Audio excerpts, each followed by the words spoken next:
Everybody, good evening. Welcome to session 4. We're at the end of week 2 of The Joy of Coding. Um, let's see here. Tonight, there's going to be a good class, an important class. So on Monday, we got an introduction to test-driven development. We started talking about unit tests, and we saw how to write a unit test for the student class. Today, we're going to do some more test-driven development, but we're going to focus on how to test the main method.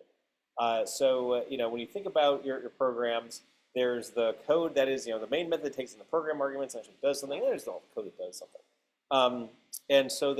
An important part of the class is being able to validate the logic for what the main method does, parsing the command line, those kinds of things. And so we'll do some test-driven development at the beginning of class, but focusing on the main method. In the second half of class, we'll be talking about Project 1. I'll introduce Project 1 and also talk about the requirements for testing and documenting your projects. And then, we also need to talk about how to submit the projects. So that might be a lot for tonight, and if there's anything I don't get to, I'll just create a screencast over the weekend or something like that with all the details. Because honestly, that stuff is mainly, me reading stuff to you. It's not something that never requires us all to be doing it in real time. But I do want to focus on the test-driven development and making sure that you have seen enough of writing unit tests and writing integration tests or tests for your main method so that you can do that for your projects, because that'll be important. But first, let's start off with Prime Minister's questions. What can I tell you? How are things going on the koans? Has anybody encountered any challenges getting the environment set up? Any learnings that you'd like to share with me or the class? Any feedback?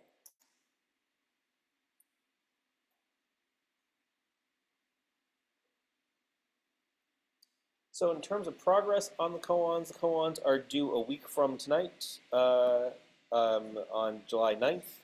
Also the quiz was due tonight. I hope everybody got that. If you didn't, send me an IM, and I'll put it up for you this time. It's the first one. Just remember, things are due on Wednesdays. Next week, the koans are due, and there are a lot of them. And so really, at this point, I recommend that you're about 2/3 the way through them. If you are far behind that, then please plan on spending some time, because Project 1 gets assigned tonight, and you'll also want to make sure that you can break ground on that you can at least sort of get things working for early on, because if there are any problems, you want to get them worked out now so you're not blocked later on.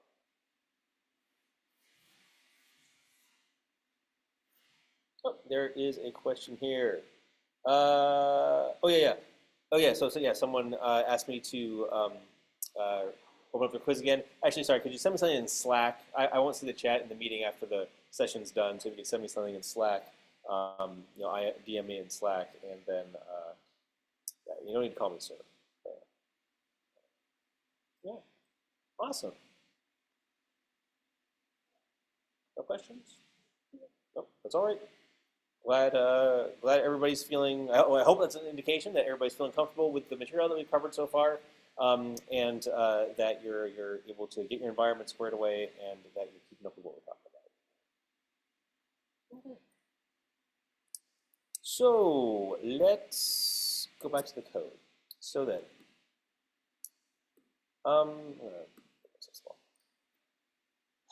so on Monday, we talked about test-driven development, and we started out by working with this handout where we brainstormed a bunch of scenarios for how to test things. And we brainstormed how to test the class itself, so by invoking the constructor with certain arguments, and then invoking certain methods, we expect for those methods to return those results. And this was all in the context of behavior-driven development, and coming up with these behavioral scenarios following this given, when, then format. And I encourage you to keep this in mind, even go through a similar exercise with the code that you'll be developing in your projects, because it does give you a good grounding in what you want want the program to do. So we went through, and after you all brainstormed these test scenarios, which were really awesome, by the way, we implemented a handful of them. I guess we kind of lost count or whatever, as unit tests. And we followed test-driven development, right? We watched that cheesy video from Uncle Bob where he had the hat with the 3 colors on it, and it goes through that red-green refactor cycle, which actually we talk about here in the handout, further down. So, the whole idea of test-driven development, or really test-first development, is that, hey, before you write the code that you want to test, you write the test for it to give you something that you can execute to validate that, yes, your code behaves as you expect. And one of the key components is that when you write a test, you expect it to fail the first time because, well, duh, it hasn't been implemented. And this is a really important step in there because you want to drive that failure to passing, that red to green, to demonstrate and to see that yes, your code behaves as you expect, as verified by the unit test, by the automated test. So after you've written a failing test and made it pass by implementing the code that's under test, then you have an opportunity to refactor. And refactoring is a collection of techniques to improve your code, the internal quality of your code. And really, it's the internal quality, not so much about performance and certainly not correctness. It's more about readability and reusability. In a couple of weeks, we'll be diving into refactoring in quite a bit of detail. But you may recall some of the refactorings that we did on Monday. Things like I think we renamed a variable or two. We moved some code around. We removed duplicate code. Right? When we found code that looked either exactly the same or looked very much the same, we were able to extract a method that then replaces that duplicate code. It's called the same method in multiple places. And as you probably also recall, we worked in these little baby steps, right? You saw me, okay, I'll write one test, I'll get to work, I'll make sure all the tests pass, and then I'll commit it and push it up to GitHub. And this is what I found by taking little steps, you can actually go pretty fast overall because you step back and say, wow, okay, I've spent whatever, half an hour sort of heads down, going these little steps, and I've got a lot done. And because I have my suite of unit tests, I keep them passing, I keep them green. I'm confident that I haven't broken anything as I've added more code, as I've made more changes. So that's the red-green refactor cycle for test-driven development. So before I expand on this, but any questions, anything that maybe like you were left with that's maybe a little confusing, or anything that you wanted to explore a little more before we start doing some different things? Okay. So tonight, on Monday, we focused in on unit tests for the class, the student class, by invoking the constructor and things like that. Tonight, I want to focus on the scenarios that we authored for the command line program. So, the command line program is different than, the command line program is the main method, right? And we saw, and let's just go to the student class, and we'll scroll down here to the main method. And right now, all it does is say, hey, print, and print's missing information, about the student. See that? And if we go back to, let's see here, yeah, it's right here. We go back here, and another thing that we saw regarding the command line is that the command line program is launched using via something called an executable jar. So if you say Java to invoke the Java virtual machine, you give it the -jar option, and then you give it a jar file. So this is the jar file that's built for the project. It resides in the target directory. All generated artifacts, so things like class files, and jar files, and reports, all that kind of stuff, are in this one directory in Maven called target, which makes it really easy to clean it up. Just delete it and ignore it for your, for your version control for Git and things like that. The project creates a jar called student-1.0.0.jar. And when we execute that jar, it executes the main method. So, missing information about the student. So, so then this is where the program executes. And when you look at these, when you look at these scenarios, this is what we ultimately want to have happen, right? So when we provide a command line like the following, we'll copy that and paste it here. Let's see here. I think those are regular quotes. Are those regular quotes? Yeah, they appear that way. Nice. We want to, instead of saying missing information about the student, we want to have it print out Dave has a GPA of 3.64, et cetera, et cetera. So that's ultimately what we want to do. And this is very similar to what you'll be doing in your projects. right? You'll have a main method that goes off and, in your case, manages an appointment book. And we'll be talking about that later in class.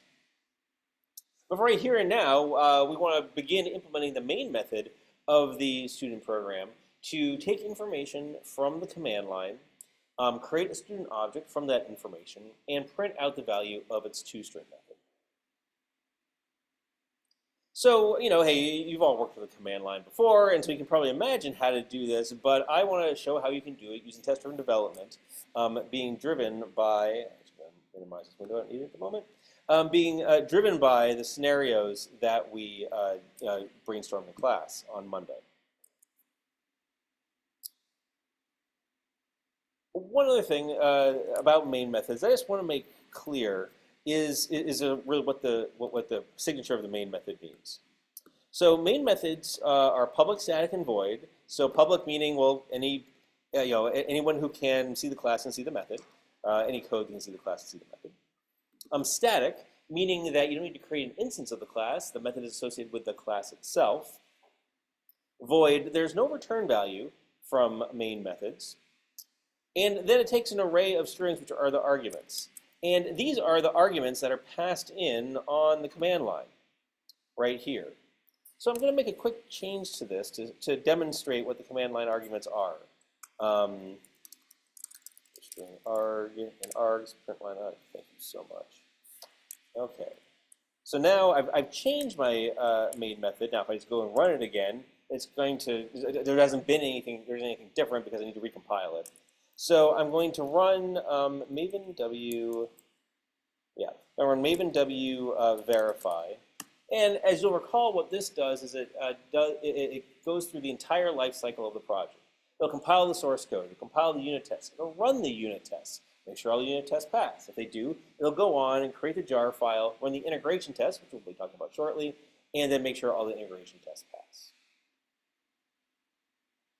And what this does is it gives you feedback. Well, not only does it build the artifacts, but it gives you feedback that everything still behaves as you expect. So it built successfully.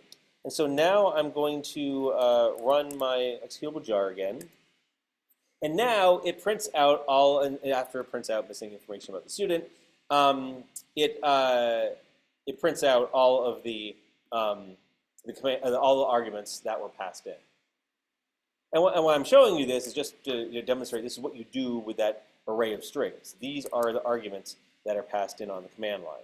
And note that because operating systems was in double quotes, the command line, the shell, treats that as a single command line argument when it's in double quotes.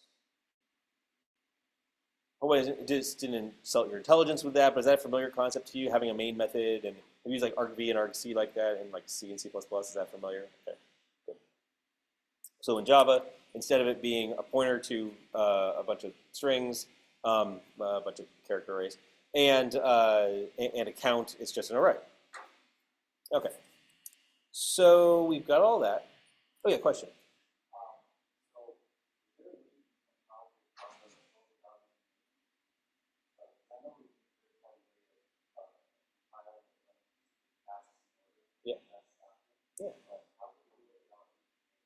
Okay, good question. So the question was for folks that might have heard online, do I have to use Maven to compile it? The answer is no. So then, now the Java compiler itself, is Java-C, is the Java-C command, and so that will compile the source code. But you need to provide it a lot of information. You need to provide it where the source code is to compile. You also need to compile. You need to also provide it all of the libraries, the location of all of the jar files, the libraries that it depends on. And very quickly, it gets pretty cumbersome. And that's why, people invented these build systems like Maven. We'll talk more about Maven in several weeks. But the idea here is that back in the Java 1.0, 1.1 days, all we had was the command line tools. So people used something like make, or had like their own shell scripts or whatever to invoke all of this stuff. Or even worse, they had like their IDE that would build the artifacts for them, and then they would just say, all right, it was bad. It was bad because it was really hard to reproduce. It wasn't reproducible, and so you always had some code that was like built on some person's machine, as opposed to like something that's standard. Um, and so then there was a tool called Ant, a build tool called Ant, which was kind of the first popular Java open source tool. And it was fine for the time, but one of the challenges is that every project, and this all came out of the open source community. So there are all these open source Java projects, and the ones that used Ant all had like their own style of build. And so then if you worked on one project, you went to another project, and the build system looked completely different. Things were laid out differently, directories were named differently. So it made it really hard for a developer to it made it really unapproachable for people to contribute to their own projects. And so then a bunch of people got together and said, well, okay, let's have a standardized build system that we can use for a whole bunch of different projects. And that's really what Maven's sweet spot is. The intention of Maven is that it is something that purposely has a lot of constraints on it, and it goes for like the Pareto rule of like, hey, let's get 80% of the projects. So the 80% of the projects that you want to do Maven works great for. The 20% exceptional, well, you can make it work, but it's a little bit more difficult. They're not trying to optimize for that. They're trying to optimize for most Java projects. So that's what Maven's all about. So I guess to answer your question, yes, there are alternatives. Also, something called Gradle, which we'll see in the Android lecture, which is the successor to Maven, and actually, in some ways, is a lot more like Ant, where it's just like, yep, you can, very flexible. You can do whatever you want. So you lose the standard, the standardness of consistency of Maven.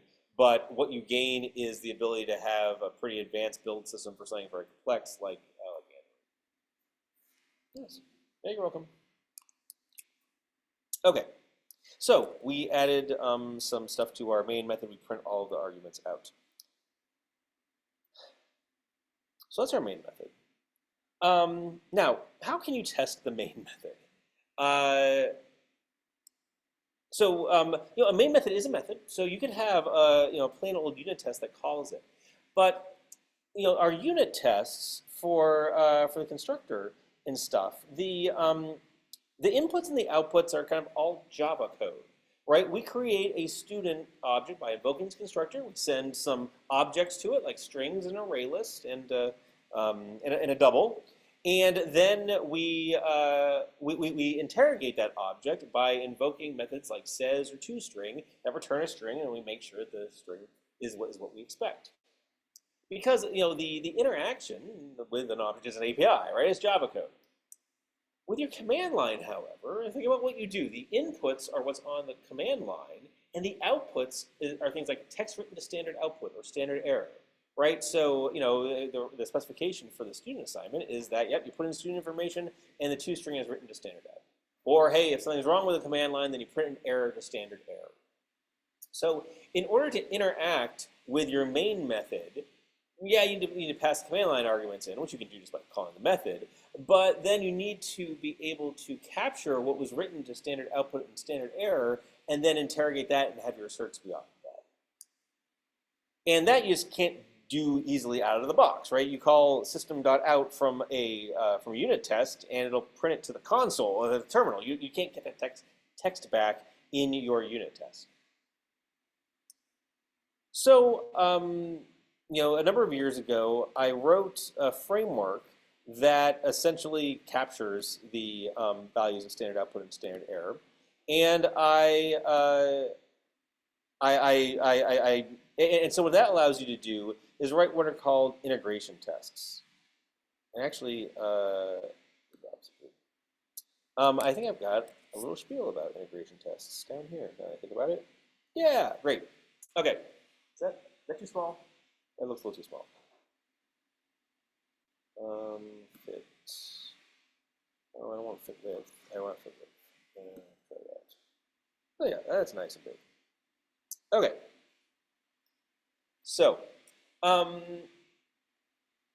unit tests are great. Test room development is awesome, but one of the things one of the things that makes it awesome, makes it so effective, is that your tests run pretty quick, right? When we ran the tests, we're talking a matter of seconds to know whether or not everything ran. Not just a single test, all your tests, right? You want them to be super snappy. As your tests get more complex, or the things that you test get more complex, that can slow things down, and all of a sudden you've lost the rapid iteration, you've lost the immediate feedback that really enables test-driven development.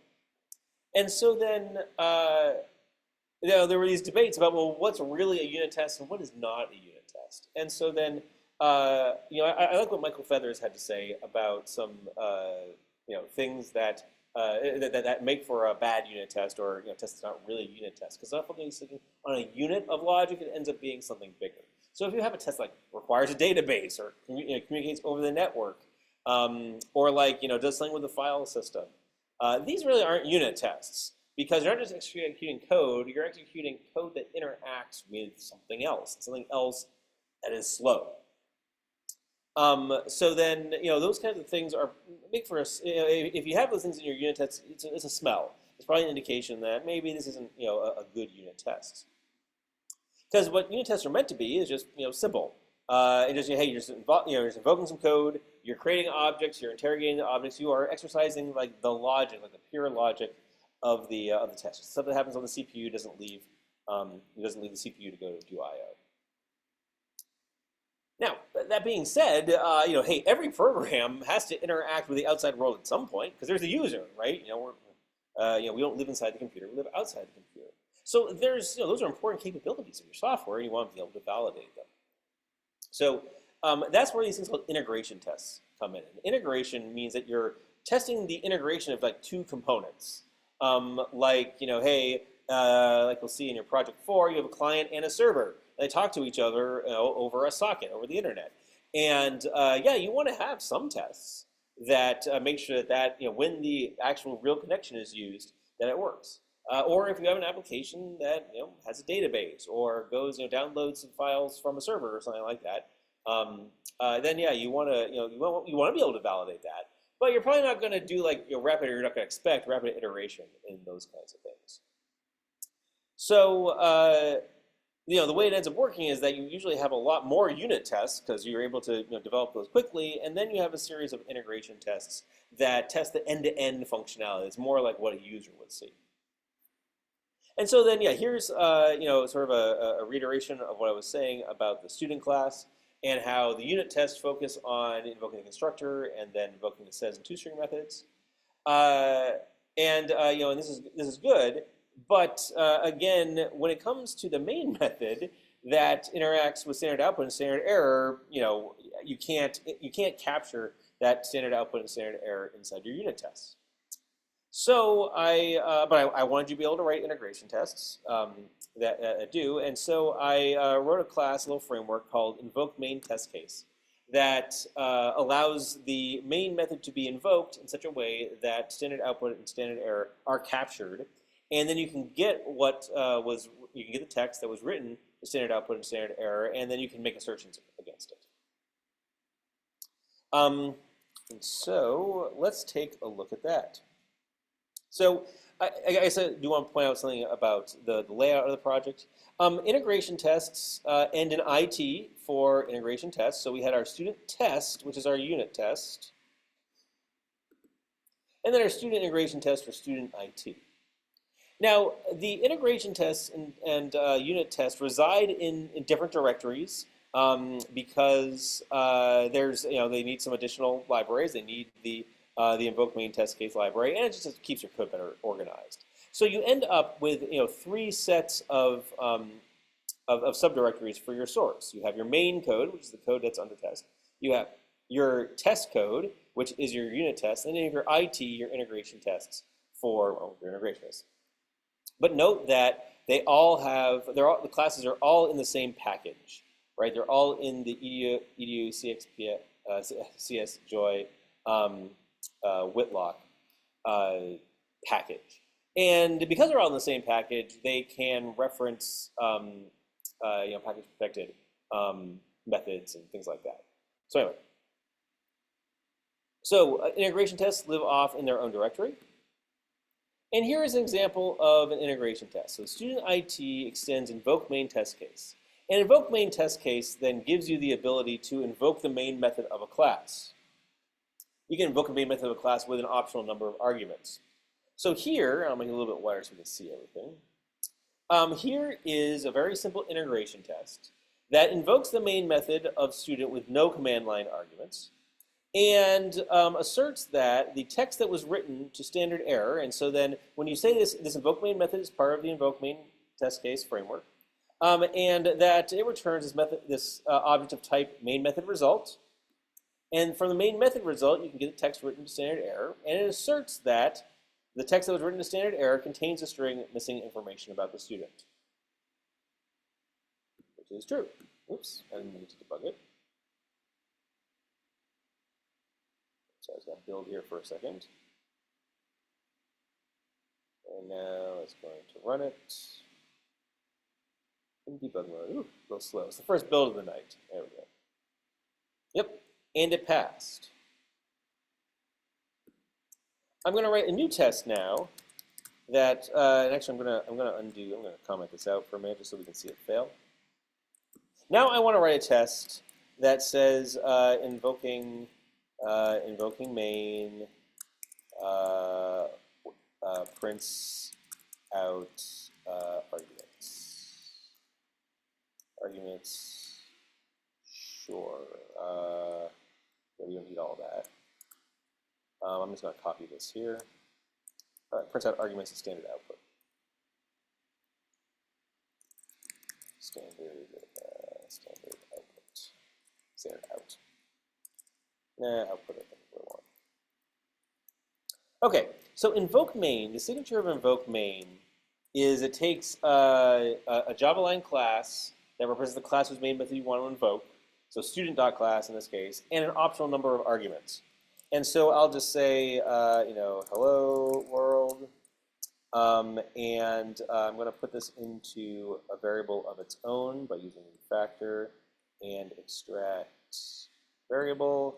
I'm going to call it argument, so just arg. Notice that this is a variable length argument list, and so I can do here. I'm going to rename this arg1, factor, rename. I call it arg1, and then I'm going to have arg2. I'm just going to say hello world, and I'm going to send in arg1. And I'm going to send in arg2. Right, this is a variable length argument like you see in like printf and C, right, where you can have that. Okay, and here I'm going to, I'm going to have a string. I'm going to call it standard out, standard output. Great. I'll just say standard out. Is that what it's called? Okay. I'm going to spell standard correctly. And now I'm going to assert that standard out contains string arg1. And I'm going to say that it can contain string arg2. Right, so I'm going to invoke the main method. I'm going to get the text that was written to standard out, and I'm going to make sure that it contains both arg1 and arg2, because that's what I expect it to do. Of course, it's not going to do this right now, but I want to see, oh, help.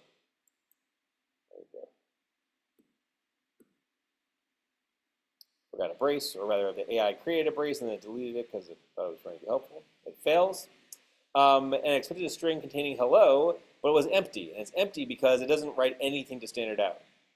However, if I then uncomment this code and I have it back to what it was before, where it prints each argument on its own line,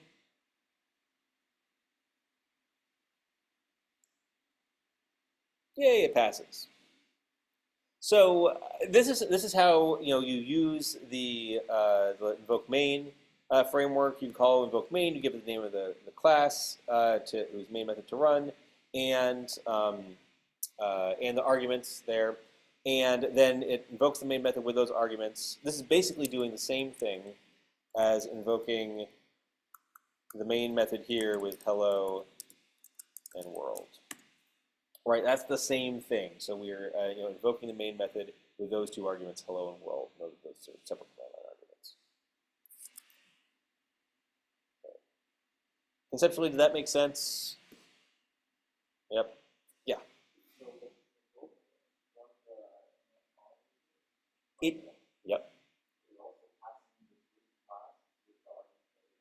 Yeah, the student.class tells you which the class whose main method to invoke, because any class can have a main method in Java. So you need to tell it the main class. And actually, yeah, I guess what isn't so obvious here, and let me see if I can do it. So if I just say, instead of java-jar, I say java-class path, and I give it, oh, let's give it the jar file again, yes, student.jar. And then, so if I invoke it this way, I then have to give it the fully qualified name of the class, and I'll do that by saying copy the reference to it. So that's a fully qualified name of the class, which is the package.student.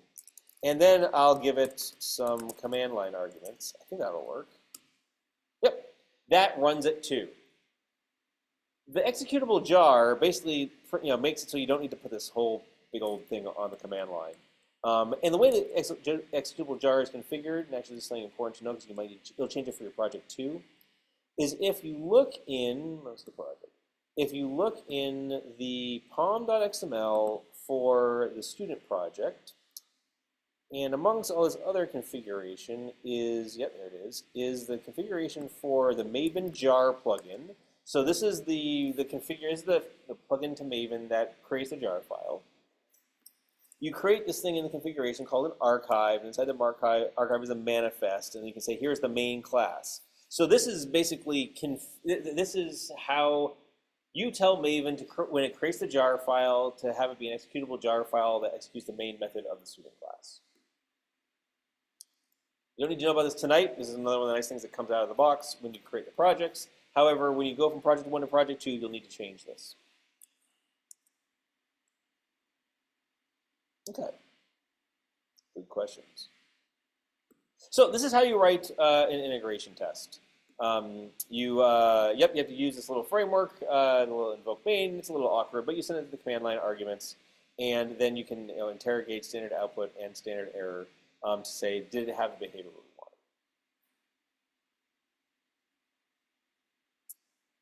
Now, I'm going to revert these changes because these aren't changes that this isn't part of the specification of the program. But now it's time to start writing some real tests here. So I'm just going to revert that. Oh, by the way, in IntelliJ, you can click on the green bar, which is the change bar, click this little rollback, and then that will roll back. We'll move the code back to the version from Git, basically. So I should have no local changes here, except for pom.xml. I didn't change pom.xml. Okay. No local changes. Now, I want to go back to my test cases. So your test cases. They're nice and large now. I like that. Okay. Here is, I'm going to get rid of this so it all fits on the screen. Great. Okay. Well, let's do what we did last time, and sort of write the ultimate, the ultimate test case here, which is the following. So I want to copy this on the clipboard, and I want to say the following. So let's see here. Test void can create a student. And I'm going to do the following. I'm going to I'm going to say invoke main. Nope, I'm going to say invoke main of student.class. Yep.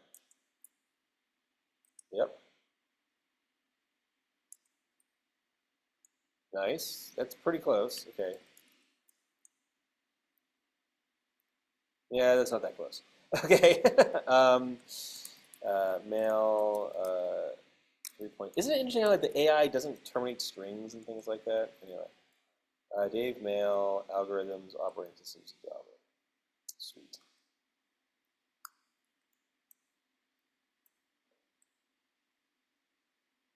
And okay, and so now what I want to do is, here's my invoke main. I want to get the result of this, so I'm going to say I'm going to refactor. I'm going to say introduce variable. I'll call it result. There, I'm going to get rid of this comment because I don't need it anymore. And so then I'm going to say, oh, thank you very much, AI. So basically now it's prompting me to say, yeah, right, you want to assert that was written to standard output was that big old string. Yep. And yeah, so yeah, please complete your work. Thank you. So let's see here. Contains string this. I'm going to turn all of this into, to make it more readable, I'm going to say, I'm going to call it expected. I'm going to use the keyboard shortcut to create a variable. I've shown you how to do it with the menu. menu a couple times here, but it's too slow for me. And I just want to call it expected. Great. Dave has a GPA of 3.64. I'm taking 3 classes. There they are. He says the class is too much work. That's exactly what I expected to say. Okay, and now when I run this, you can see it failed. But this is what we expect, right? When we provide those specific arguments, this is ultimately what we want to get working. Okay, so all right, nothing was written to it, and we wouldn't expect it to because the main method doesn't do anything with this yet. But now it's time to make this work. So now it's time to implement our main method. Oh, actually, there's something else that I want to do here. I want to say, not only do I want to assert that that the text written to standard out is standard error. I want to say that the standard error is empty, equal to empty string. Yeah. And then go ahead and import that from Handpress. Thank you very much. Great. Now I'm going to run this again. Oh, yeah. Any question?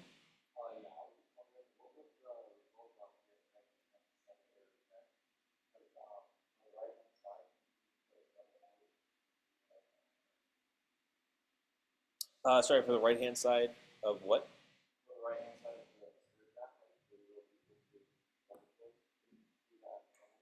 Oh, yeah, let's try it out. The answer will be no, but let's see it fail. Oops.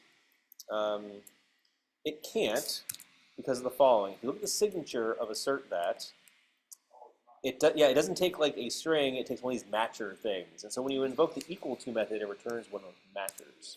So, yep, no, great question. Yeah, equal to returns a matcher of string. Yep. Excellent. So when we ran this, this failed because it expected an empty string, but was, missing information about the student. So because look at what main does. It always prints out missing information about the student. So let's make it pass, or at least make that assertion pass, right? And so we'll do that by saying, hey, listen, if not really, let's just say args.length equals 0 for right now. Thank you. Okay. And so now when we run it,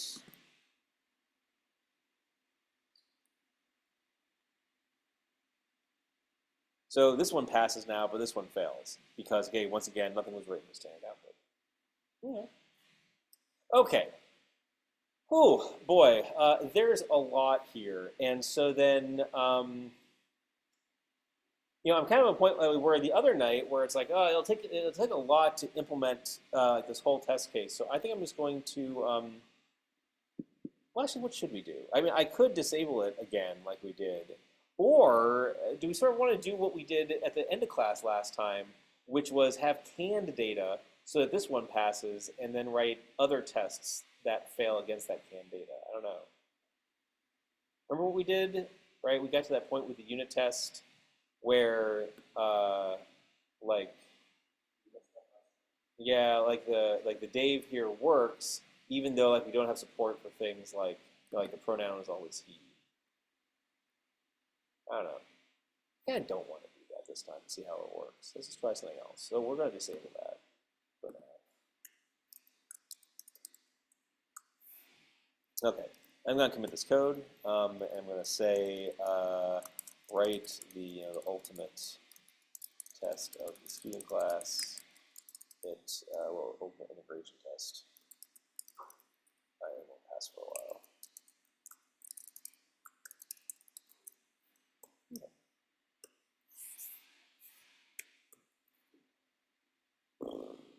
So let's see here. Yeah. Okay, so then let's go back to our other test. Let's mark this one as implemented. Well, it's not passing yet, so we'll this. Okay, great. Here is another command line, Dan1234 3.6, Joy of Coding. Oh, and this should then print something to standard error saying that it's an invalid gender. We didn't do anything with the gender last time.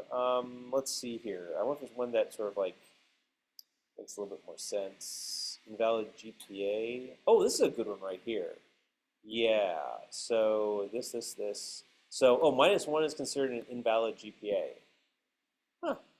That's interesting. How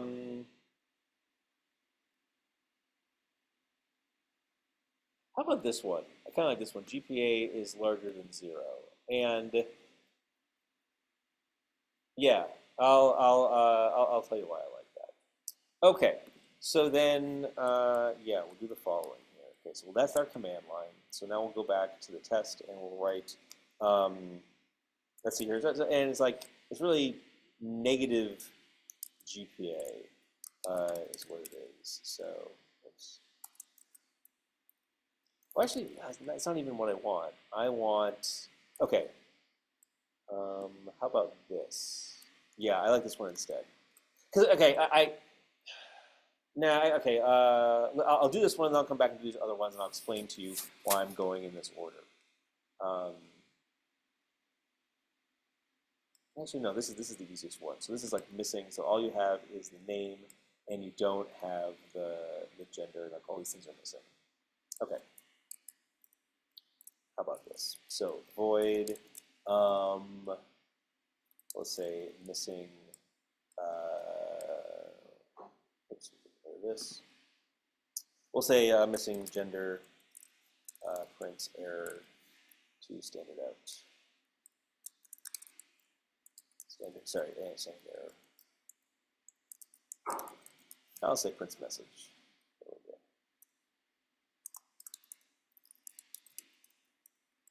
So these are not the parameters I'm looking for. Oops. These are, oh, sorry. No, it was just Dave, wasn't it? Yeah, it was just Dave. That's it. Okay, so I'm going to assert that I'm going to assert that nothing is written to standard out in this case. I think it's an important assertion to have. Result dot text rendered to standard out equal to, yep. Boy, it's interesting that IntelliJ gets away with itself, or rather the Hood Copilot does. And that here, yeah, contains strings. So standard error should contain strings something like, missing gender. Okay. We will run this.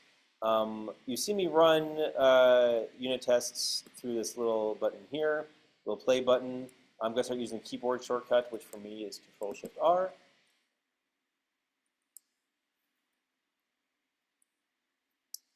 It failed because it said it expected containing a string missing gender, but it wasn't. So let's do that. So let's see here. Here's a pattern that I like to follow in parts of the command line. Yeah, I'm going to say the following. I'm going to say string name equals null. And so what I'm going to do is I'm going to loop over the command line arguments and do the following. I'm going to say, I'm just going to write this much. This isn't complete, but it's going to get this test passing. So I'm going to say the following. If the go over all the args. If the name is null, then I'll just assign the current arg to name. Okay, and so then I'll do the following. Then I'll check down here. If name is still null, then missing. That's a good point. It's missing name of student. This is not really going to be a problem, though, is it? Because we will never get in a situation because by this time the length of the arguments is always 0. So what I could do. Yeah, I should probably just change. I should probably put this error message down there and get rid of the checkup here. Same thing, right? And that way, yeah, I kind of like this pattern. And I'll return. Then I'll say otherwise, and actually the next one is gender.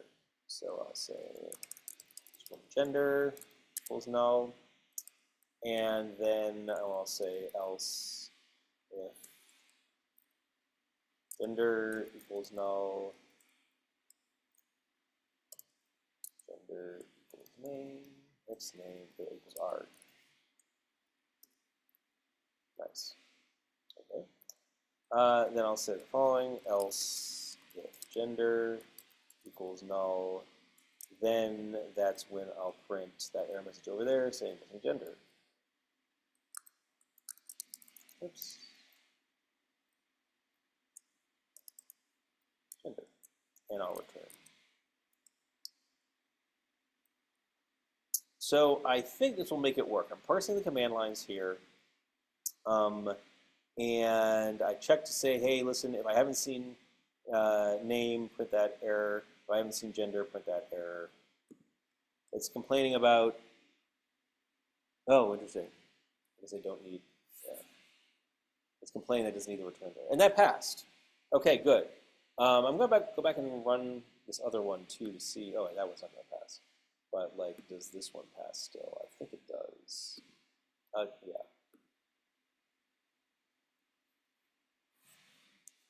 Okay, all that passes. So cool. Okay. Yeah, let me just check this in. Test for missing gender. Now, I'm gonna. So this is the pattern that I follow for parsing the command line. I go through and I loop over all the arguments. I go and pick out the variables and populate the variables that I'm looking for. I encourage you to do this too. Over the years, students are like, oh, well, the third argument is always going to be, the first argument is always going to be the name. So I'll assign it to arg0, which I think will work fine for the student project, but then it won't work for the command lines in your project one we'll talk about a little later in class. So, like I said, this is the pattern that I recommend.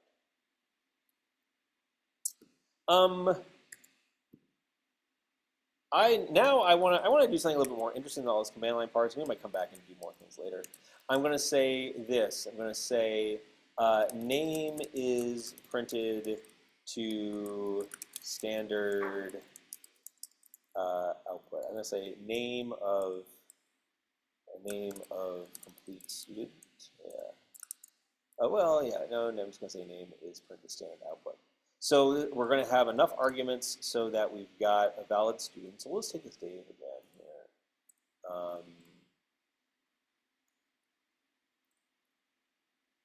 We'll send all the required command line arguments in here, but we will we'll just move this Dave into a variable because then we'll put it into an assert statement. And so then we're going to assert that text rendered to standard output. It contains Dave. Because ultimately what I want to do when we have a fully formed student, then we want to, yeah, that's interesting. Then we want to write to standard output. And I kind of, I don't know, I want to do that first just so we can sort of get like an end-to-end going so we can then start building the skeleton off of, or start putting, building out the skeleton from that spot.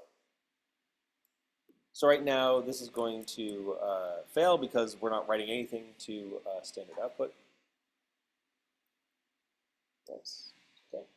And so what we want to do here, well, we want to create a student object and then print it out. So we'll say student equals new student with the name and what does this take again? Okay, a new array list, and then some double for the GPA and then the gender. And then we want it to, great. Okay, and then student. By the way, when you just send an object to print line, it'll print the string value over here, so you don't have to say .toString. Actually, if you do, will it complain? Yeah, it will. It'll tell you that it's unnecessary there, and so let's remove it then. Nice. So here in the main method, what did I just do? I took the information that was passed in the command line, and then I used it to create my student. So I filled in with dummy information as far as classes and GPA. But I did pass in the name and the gender, and then I printed to standard output. And so now I believe this will make my test pass. So then when I invoke the main method with all the required arguments, including the name. Yep, the name is included in whatever it is that we print out to standard out because our student class that we had implemented on Monday includes the name in the toString method. Let's just go take a look at that. Just to remind ourselves what the toString does. Oh yeah, toString has name and the number of classes and then what they say. Okay, oh, and the GPA. So we could do something similar for GPA right now. So then both the missing and yeah, and then including it in standard output. So let's just do that here. So then pass the name on the student name on the command line, student name on the command line, all the way through to the student class, student instance, and print out this.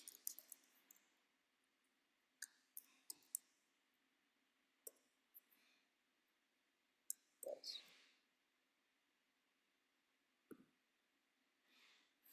Okay, so I'm going to now basically take all this code that I wrote for gender and duplicate it and change it to GPA.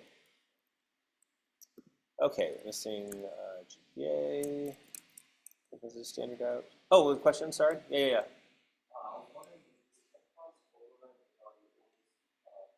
It does, yeah. String overrides dot equals. We saw it in the koans, actually, right? You think back to the about strings. Yeah, we saw how dot equals works. Yep.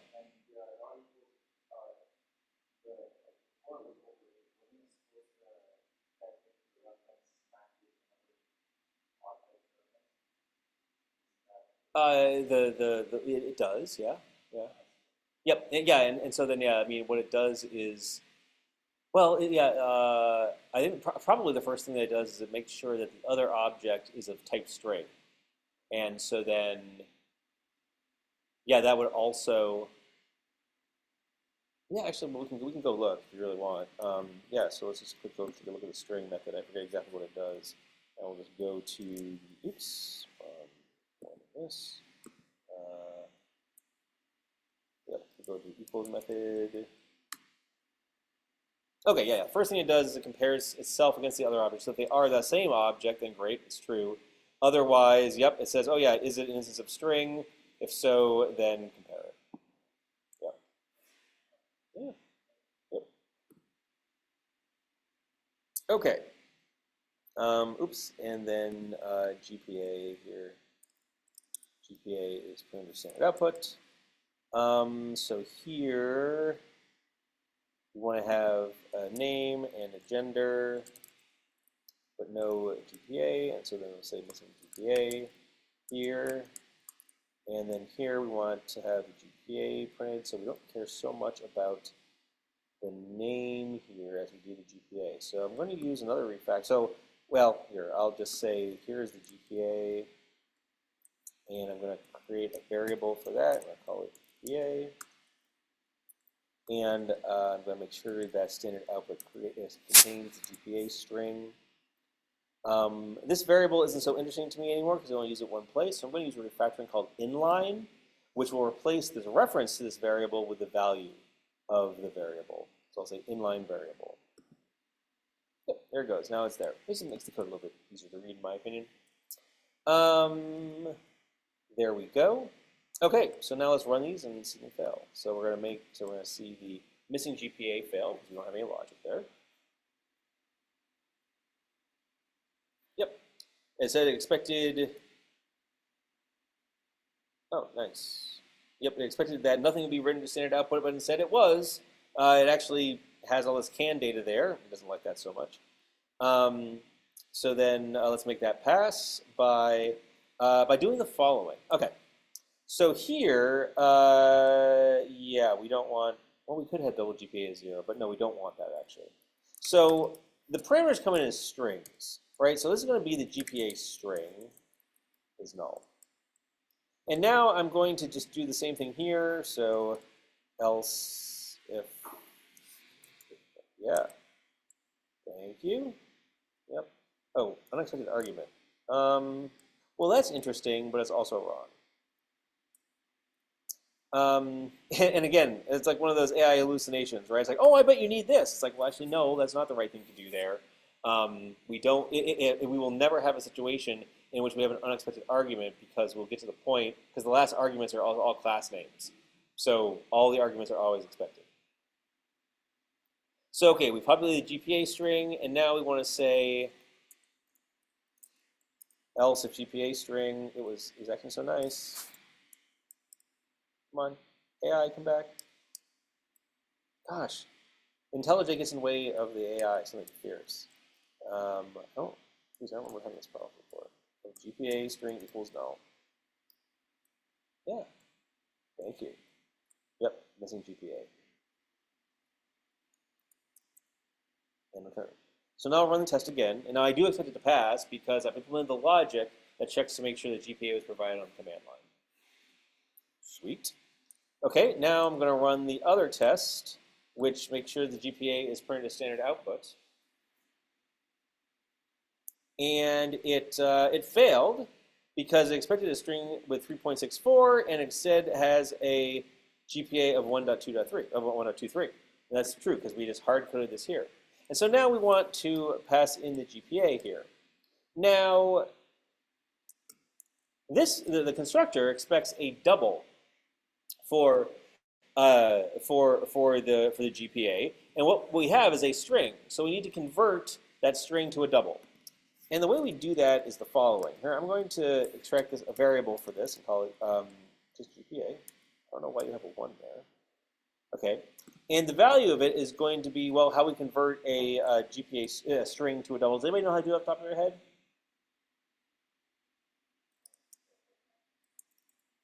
You use the double class, and there's a parse double method. Yep. And then you pass it in the string. Like that.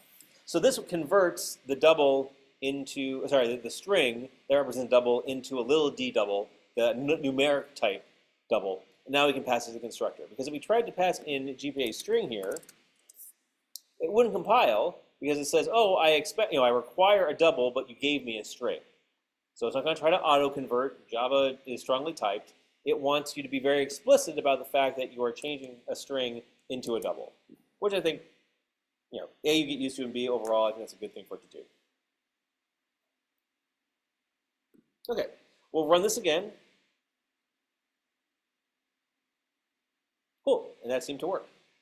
Okay, good. So now we have implemented sort of end-to-end, sending in the GPA, converting it to a little d double, and passing it in the constructor, and we see then that that is the GPA that is included in the toString value of the student that's printed out.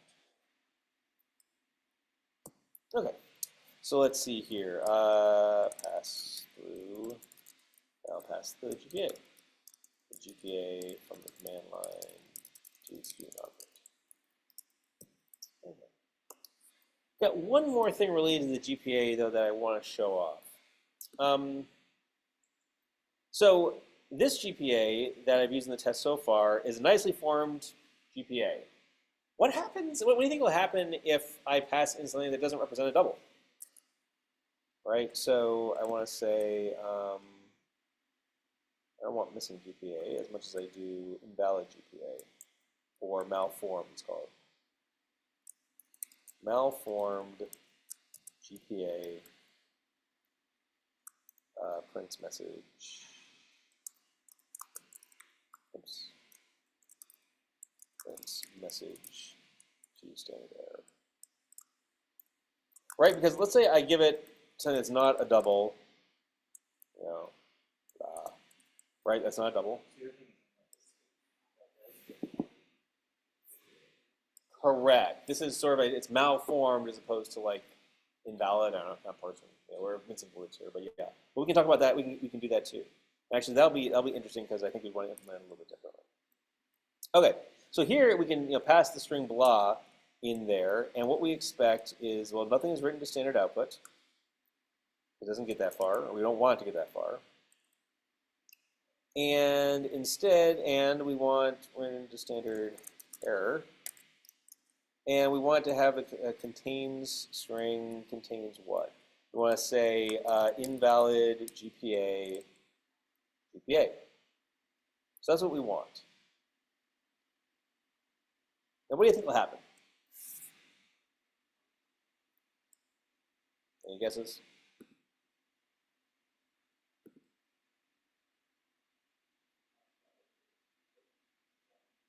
Yeah, exactly what happens. You get the following. First of all, you get an exception saying an uncaught exception in main.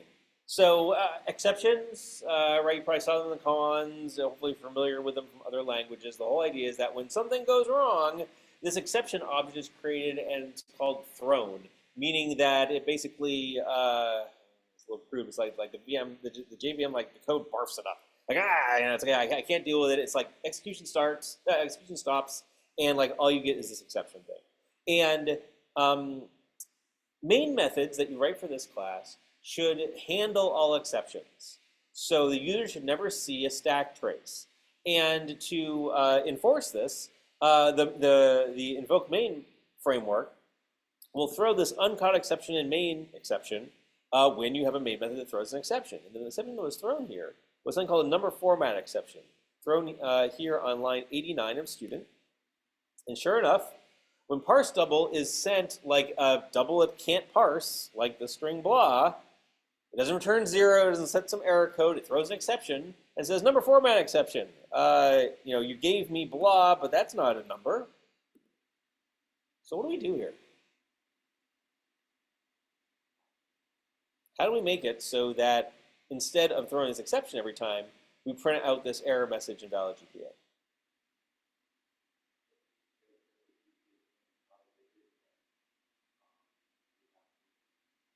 Yep, we could do the validation ourselves. We could write our own. We could use a regular expression. It's like, yeah. There's a different way that I recommend that we do that. What? I don't know. Is there a? Yeah, that's a good point. Is there? Can I say double? And is there like an is finite? There's not like is valid double or anything like that. So again, maybe I can write my own or something. Oops. Ugh. Undo that, please. Stop. You. Okay, fine. I'll delete. Okay. Catch the exception. Right. This is how you handle exceptions. You catch it. So we're going to wrap it in a try catch block. So we're going to say the following. We're going to try this. Oh, it did it for me, and then I told it to go away. Okay. Catch number format exception. And here, oh my gosh, IntelliJ, stop. Do I have to turn that off or something? And then invalid GPA, yes. And then return. So this is what you do. You have code that might throw an exception, like parse double, and then what you do is you wrap it in a try-catch block, and you can catch exceptions, like this number format exception. So the exception you got down here, that is down here, you can catch it, and then handle it appropriately. In this case, we're going to print invalid GPA, and we're going to return. Now note that the code down here no longer compiles. This is all lit up in red. And it's saying, oh, I see, this is a static field GPA. Yeah, this is a little confusing. The reason that what it's doing is trying to refer to the field GPA here instead of this variable. And that's because when you declare a variable inside a try block, the variable is only, the scope of the variable is within that brace. So what we need to do is we need to move the declaration of GPA up here. And you can do this by splitting the declaration and assignment like this, and then you can just move the code there, like that. And now GPA is defined out here, it's populated in here, and now it's used down here. So now the code is happy, it compiles. Oops, why did I put a breakpoint there? Okay, so now when I run the code again,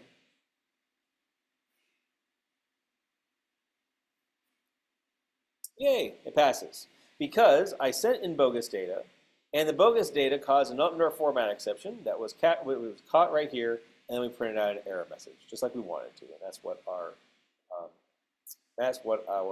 test validates. So handle and invalidate.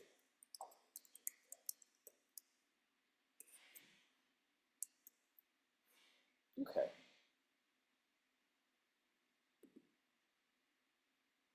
So what do you think? Uh, you know, the invoke main, using invoke main to test the main method is a little bit different.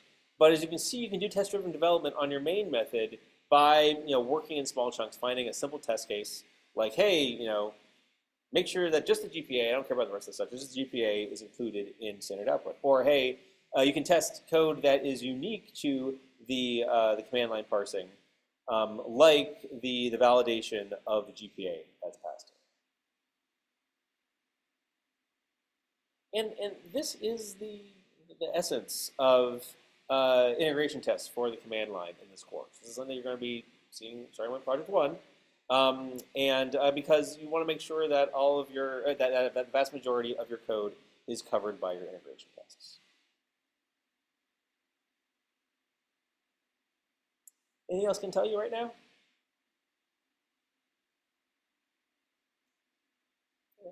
Excellent. Hey, I think it's time for a break. Let's take 10 minutes. We'll be back at 7:16, and then we'll start talking about Project 1 and the requirements for all that. Hope to see you then.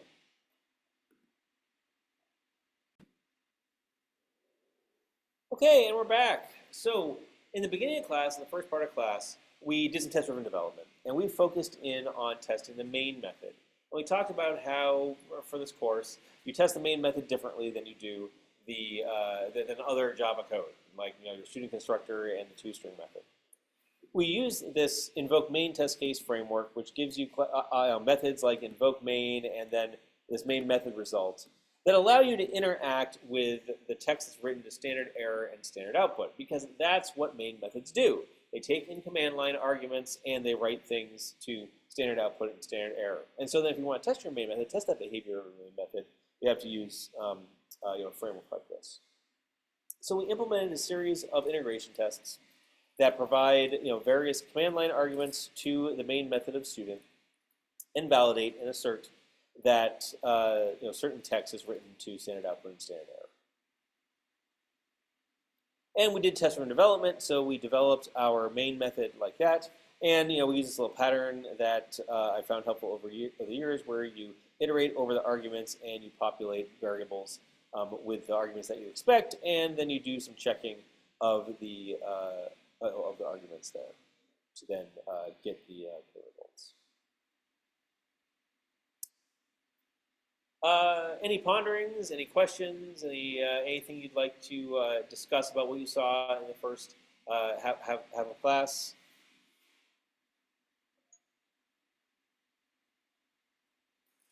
Oh, cool. Okay. Now let's talk about Project 1. So I don't know if we're going to see any more code tonight. Let's instead talk about your Project 1. So the Koans project was all about learning. The Koans project was all about the Java language, learning about the various syntaxes, some of the core APIs, and giving you an opportunity to write a little piece of code by doing this fill-in-the-blank type thing. Project 1 is the first phase of your multi-page project, and here you're actually writing an application. You have more logic in your code, and actually the vast majority of code will be your own. In this term, you'll be developing an appointment book application where you are managing appointments in an appointment book. This first phase is really just to get you off the ground. And I'll reiterate this later, but the functionality of this program is like dirt simple. What you're learning about here is parsing the command line. You're not writing anything to a file. Don't worry, that's Project 2. Right, we'll see that next week. You're not doing any special text formatting or anything like that. Very, very simple stuff. You are parsing the command line, validating the command line, and then you are just doing a little bit, creating just a little bit of objects and printing something out to standard output. So to get started with this program, actually I'll just do that first so we can have code to look at. We are going to run a script to create the project, just like we did for the koans. So I'm going to go to my checkout. I'm going to go into the PSU machines, and we're going to look at the let's see here, summer 2025. Here's a repository that we have. Actually, I'm going to pull in the latest changes.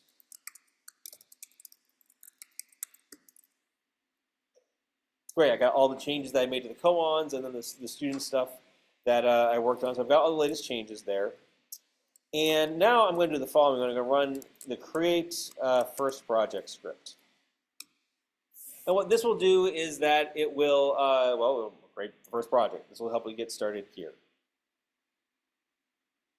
So it goes off and does some Maven stuff to then create all those classes. And now if we do a get status, we'll see that there's some new files. Oh, the pom.xml has been changed because now there's an entry for the appointment book project in there. And so we're going to add those to Git. And actually, I'll just go into appointment book.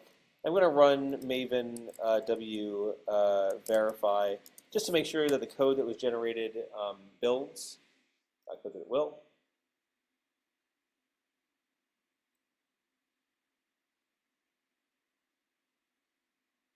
And remember again what Maven verify does. It does the end-to-end build of your project. So this is your new appointment book project out of the box. So it'll compile the source code. It will compile and run the unit tests, run the integration tests, all that great stuff, and look at passes. Awesome. So again, do my git status, and now I will commit. And I will say added project, well, added files for project 1. And I'll push that up to GitHub. If I type my password correctly. Nice. Okay, so that's everything you do on the PSU machine, because now I'm going to go back to my machine and get those changes and start working with them. Well, I'm telling you about them as we talk about the assignment. So here I am on my local machine. I need to go out to Git to fetch those. So I could go to the command line and do a Git pull, but using IntelliJ for such things. And so I click, I think it's here. Yeah, update project. This will do a Git pull. It'll also do a fetch of branches and things like that. But the most important thing here is that it gets new files. And then if we go and look, let's see here. It pulled down the things. It's telling you there are 28 files updated. It is now. It detected there were changes, and it is now updating the project. And now I've got an appointment book directory. This is the appointment book project that I was added on the PSU machines. And when I update through IntelliJ, it detected there was a new directory added after the git pull. And it said, oh, look, this is a Maven project. And so now it knows about the source code and the tests, all this good stuff. So here is the stuff in the appointment. Let's go back to the assignment and talk about what we're doing there. So one of the first thing, basically what you need to do for this assignment is implement 3 classes. The first 2 are domain classes for your appointment book application. So you're going to implement a class called appointment book, which extends a class that I wrote called abstract appointment book. And so you'll inherit a little bit of behavior and implement some things. And an appointment book consists of multiple appointments. An appointments subclass abstract appointment, which is one of my classes. So here in IntelliJ, we can see that. Here in the directory that I was created, which is in my package, we have appointment book. And appointment book, let's see here. Now I'm going to move this over here. Actually, I'm going to get all those other ones out of the way. Close all tabs. Oh, not all tabs in group. That's not what I wanted. Oh, well. I'll open up appointment book. Appointment book extends abstract appointment book and contains appointments. And each appointment has an owner. And you can get the owner name from that. And then you can also get all of the appointments in the appointment book. And you can also add an appointment to an appointment book. And all this is overridden from the abstract appointment book. These are all methods that are inherited from abstract appointment book. Similarly, you've got appointment. And appointment extends abstract appointment and it overrides some methods. Each appointment has a begin time string and an end time string and a description of the appointment. Now, out of the box, these things like throw exceptions, return canned data. But then what you'll need to do is implement these classes to do the appropriate thing. So, two classes that you'll need to implement are appointment book and appointment. Oh yeah, and this talks about like all the properties of those, like we just saw. Appointment books have an owner, and there's a begin and end time that involve strings for right now. You'll also need to create a Project One class. Now, Project One class is the main class. It's the class that contains the main method. So Project One here it has a main method, and it just has a little bit of stuff out of the box to make sure that everything can compile and stuff like that. It also has a method called isValidateTime, which you can use if you want. And what you'll need to do is implement the main method to parse the command line, create a new appointment based on information that's provided on the command line, and add it to a new appointment book. And that's what you're doing here. So there's an executable jar for appointment. So if we go into the appointment book class here, and we do this on my local machine, I'm going to do the Maven W verify. So the first time it runs it, it's got to download the Maven and things like that, and then it'll run it.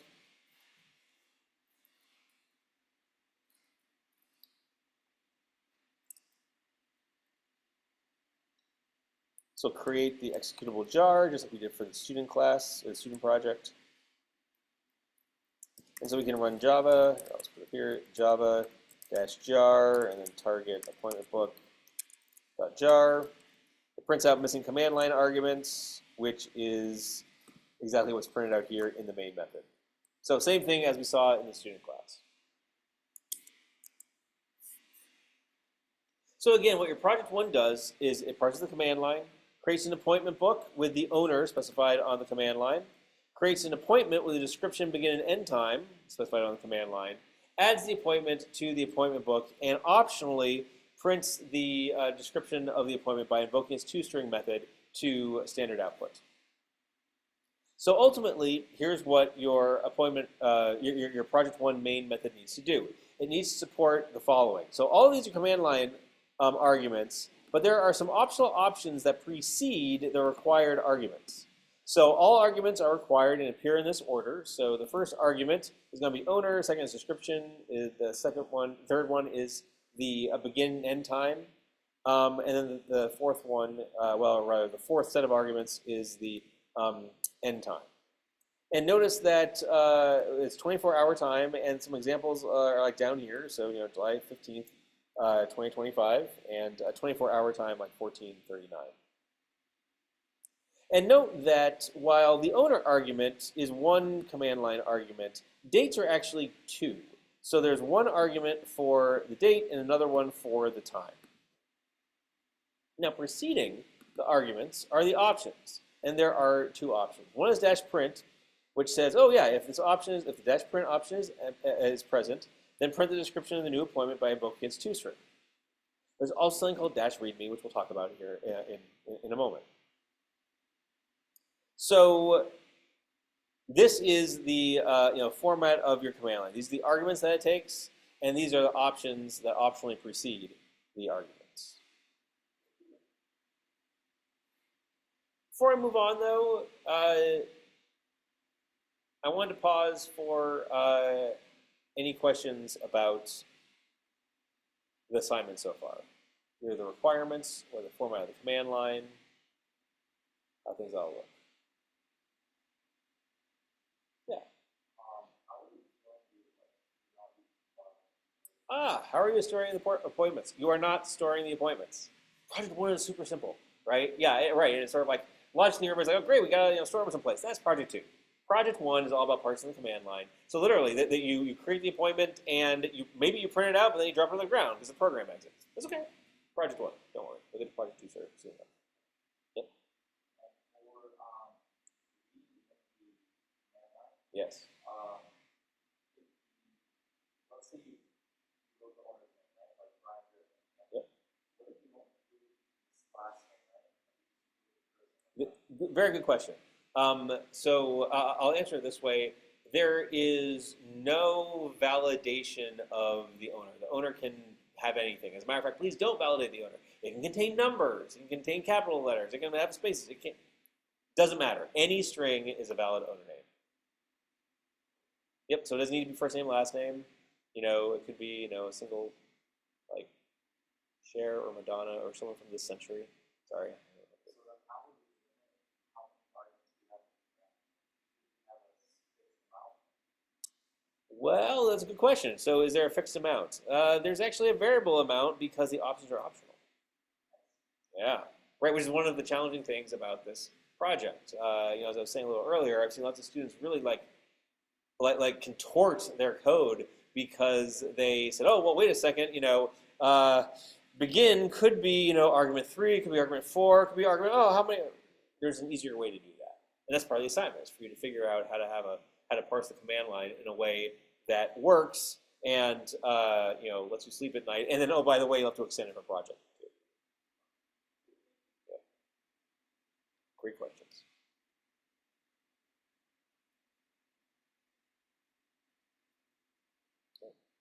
Yeah. Is there like unlimited options here? Yeah. The Yep. expectation for me that it won't do be a function that it'll just turn for Yes, and we'll talk in much more detail about that in a little bit. Yep.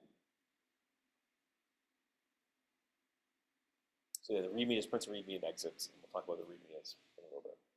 Sweet. Yep. I just read that right above the line where it says that that multi-root argument could be delivered by double quotes. Yes. So when let's say that you're trying to test out the program, do you always use double quotes for like giving the owner name? You could.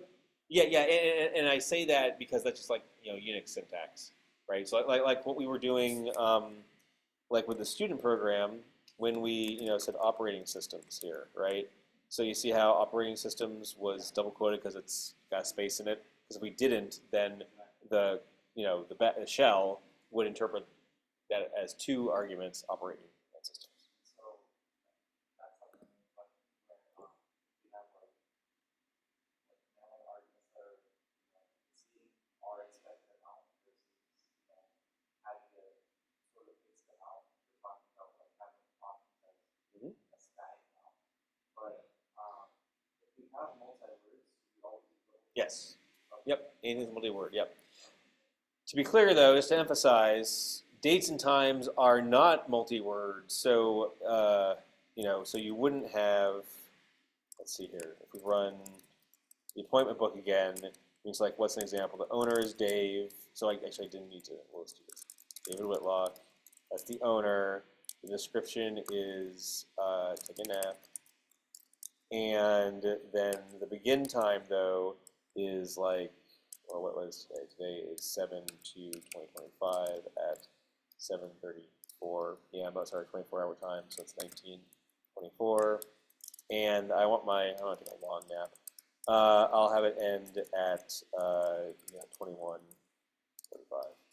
Right. So it's important to note that while multi-word descriptions and names are double quoted, the dates and times are not. And then, we could then have for this, we'd say dash print. That'd be that. Yeah. Thanks for asking for examples. There they all are. Okay, great. Other things people like to. I'm not supposed to say, does anybody have any questions? Because apparently that discourages people from having questions. I need some good prompts though. Yeah. If you have the options like reading before the arguments, Yep. it's still, let's say you have to do it, right? Like the dash and the dash what would you do with that? In the case of README, and we'll talk about this in a bit, the dash README always prints README and exits, doesn't do anything else. So as soon as you see README, you print the README and exit. So the rest of the command line could be bogus. Don't worry about it. Now, in project 2, you'll be adding another option, and so then maybe that question will be, maybe we can dig into that question then.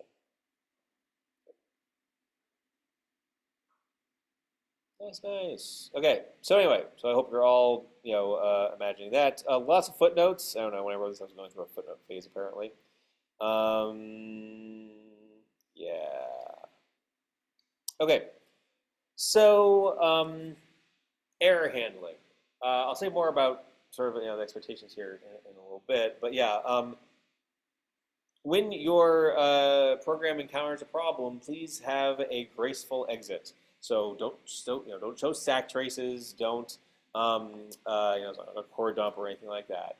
But really, Project One, what it's all about is thinking about and handling the error cases on the command line. It's not much else functionality, right? You're creating a couple of objects, assigning some fields, and invoking a toString method. So just to be crystal clear, where you need to focus is making sure that you have good error handling in your command line parsing.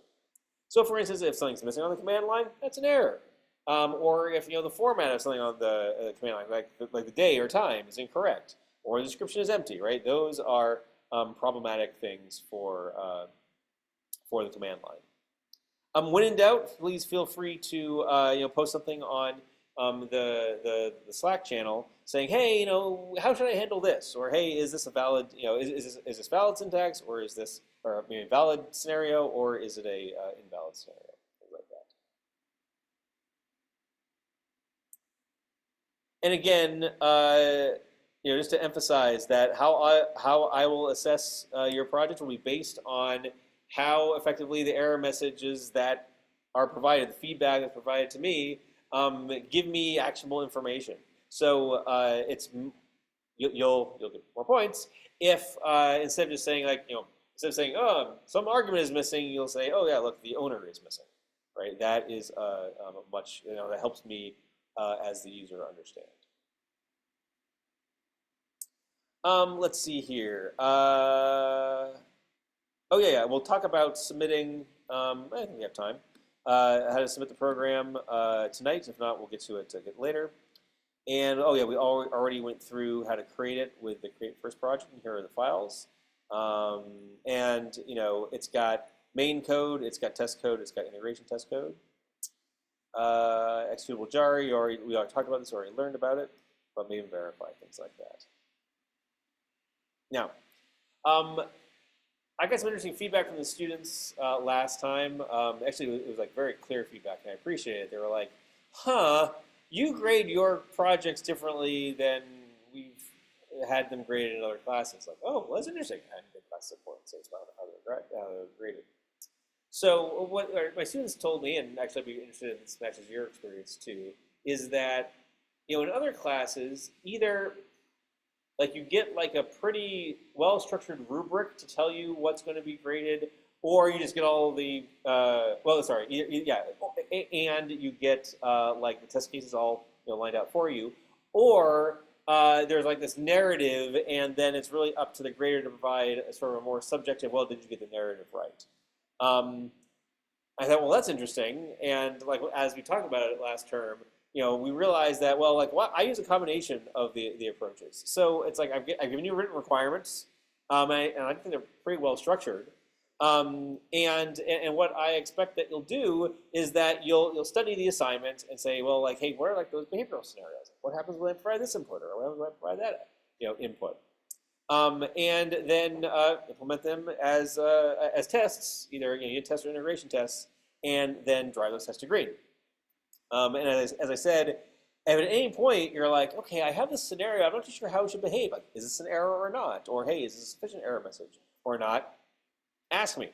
That's the best way to make sure that what you're doing matches my expectations. And it's all part of the course, right? And you're gonna, this is a upper division undergraduate course, a graduate course. I'm not going to be prescriptive about how your behavior, how your coach would behave. If I was teaching CS 101, yeah, I would probably give you unit tests. It's like, hey, make them pass. I think that'd be a great way to learn how to program. You already know how to program. Now it's a matter of taking what you've already learned and then thinking critically about the specification. And then, so then, just to be clear, how I'm going to grade your project is you'll submit it, and then I have a grading script that basically, runs the main method, invokes java-jar with a whole series of command lines, and it prints out, standard output and standard error, and then the graders will determine how well what the program outputs matches the expectations for given the inputs. And so I don't have a rubric. It was interesting. I didn't have rubrics when I was in college, so it's a kind of very foreign concept to me. And so then, and I guess I'm sorry, not sorry if that's sort of like either an expectation or like this is how things are done now. For me, it's like, well, here's the assignment. Think critically about it, ask me good questions, and make it pass. So anyway, so what I'll do when I grade it is that I'll give a bunch of inputs, I'll capture all the outputs, and then you get a report of like, hey, here's what was input, here's what was output, and then feedback from the grader in terms of like, hey, did it match expectations? If it doesn't, you lose some credit. Once you have the output, I highly recommend that you study the test cases that I use and implement them as integration tests and make sure they pass because you're going to see them again. And so then, honestly, this is like probably one of the best things you can do in the course is hey, if there are, hey, if you get your project back and you're like, oh, wow, I missed a couple of things, great, write an automated test for them. You'll never get it wrong again because I do reuse test cases from project to project because the projects build on each other. So anyway, those are some notes and highlights that we captured from last time that I've moved forward now with regarding to the grading. What do you think about that? Okay, try not to prompt for questions. Yeah. You're probably not the only one, but thank you for admitting it. So, the grader will use group test cases. Yep. Like output test cases, and then there are output my test cases. The test case sends a command line. It runs your program with various command line arguments. And then there are programs output your program. No, thank you. Yeah, there's not. Yeah, so no, it's more about the expectations. So it's like actually you'll see like a given. So I'm not going to reveal them beforehand, but like in the graded output, there's a given when then. Hey, so like for instance, hey, this is a valid command line, right? So like the scenario is something like, hey, given that things compiled successfully and built, when I invoke the program with this command line, I expect that the toString of this appointment object is written to standard out and have it include this date and this time, right? That sort of the thing. Yeah. So my expectation is not Correct. I'm not. Yeah. So there's not an exact. There's not an exact format. It's more about like, hey, have you conveyed it? So it's some yeah. Because I'm not. Yeah, it wouldn't. That really wouldn't be feasible, right? Because only if I then gave you some reference implementation to test against. Which actually, a little side note here, I had a former student who did an independent study who proved out the concept of having something like that. It's not something I've adopted in the course yet, though. Anyway, yeah, yep. so simply the application what we did on Monday, the test cases that was pretty thoroughly about. Yes. Yes, and that's why we went through the exercise on Monday is to say, hey, here's a tool that I really encourage you to use to come up with your own test scenarios. And then what we saw on Monday, and what we saw earlier tonight, is here's how to implement those as automated tests, so you can get very rapid feedback on whether or not your code behaves as your tests expect.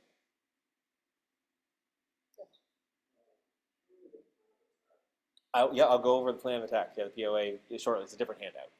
Yep. Nice. Okay. Anyway, that is project one. That was a lot, and there's a lot more. You're gonna see me scroll through a lot of text tonight. So anyway, I do recommend though that as soon as possible you all run the create first project script, get it into your GitHub, make sure that Maven builds for you and everything like that. Even if you're still working on the koans, make sure that you can at least get off the ground with Project One. And Project One is due in, I want to say 2 weeks. Yes, 2 weeks from tonight. Okay. Now let's talk about, actually, let's talk about how to submit your projects. I don't want to forget that. It's sorry that it's not a separate handout. It's all in the README for the Getting Started repository. So let me just go to GitHub. Yeah, I'll go to the Joy of Coding Summer 2025. How do I submit my projects? Okay. Ooh, that's really kind of small. Okay. So, this is a nice size class. There's like maybe 30 of you, or maybe not even at this point, maybe more like 25. There was a time where this room is rated by the fire department to hold 50. I had to turn people away. They put me in some room that held 60. I still had people. So, several years ago, this class was really popular. And there's only one of me. And I'm like, oh my gosh, even with 2 graders, how am I going to handle all this stuff? And so the way I handled it was I automated a lot of things. And so you've seen, the results of a lot of that on your end, like the whole Getting Started repository and the fact that we're using the Maven wrapper, and we have like the template projects and stuff like that. All automation to reduce toil and make life easier. That's why we have computers.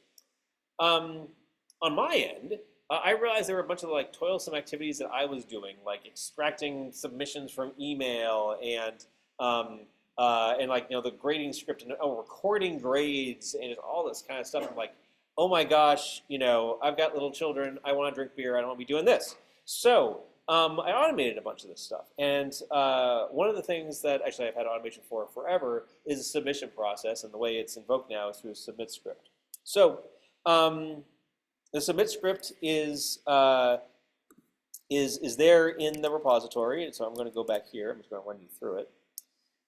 So then if you go to your, sorry, not this one. It's mine, Coding Summer. There is a submit.sh. And when you want to submit, you run the submit script. And you specify a project name. And we want to say Project 1. So submit Project 1 with capital P Project 1. And this will go and do it. Oh, yeah, actually, okay, it now fetches the latest. It makes sure that you have all the latest changes to your Git repository, because last year I had a couple of students that were like, oh, I got to fix a bug. Okay, the bug's fixed. I'm like, bug isn't fixed. They're like, what? And they're like, oh, I forgot to do a Git pull before I submitted. Well, now the script does it for you. Again, automation, right? Reducing the chance of mistake okay, anyway. So anyway, so it goes off and it builds built all the code, runs all your unit tests, does a Maven build. Oops, that thing failed. Wonder why it failed. Oh, because they don't have code coverage tests met. Yep, that's good. And it says, hey, here's all the files I'm about to submit. Do you want to submit your files? And it also asks you a question that I'd like you to put a little thought into, which is like, how many hours did you spend on this project? Okay, so far I spent like 1. And they say, do I want to continue the submission?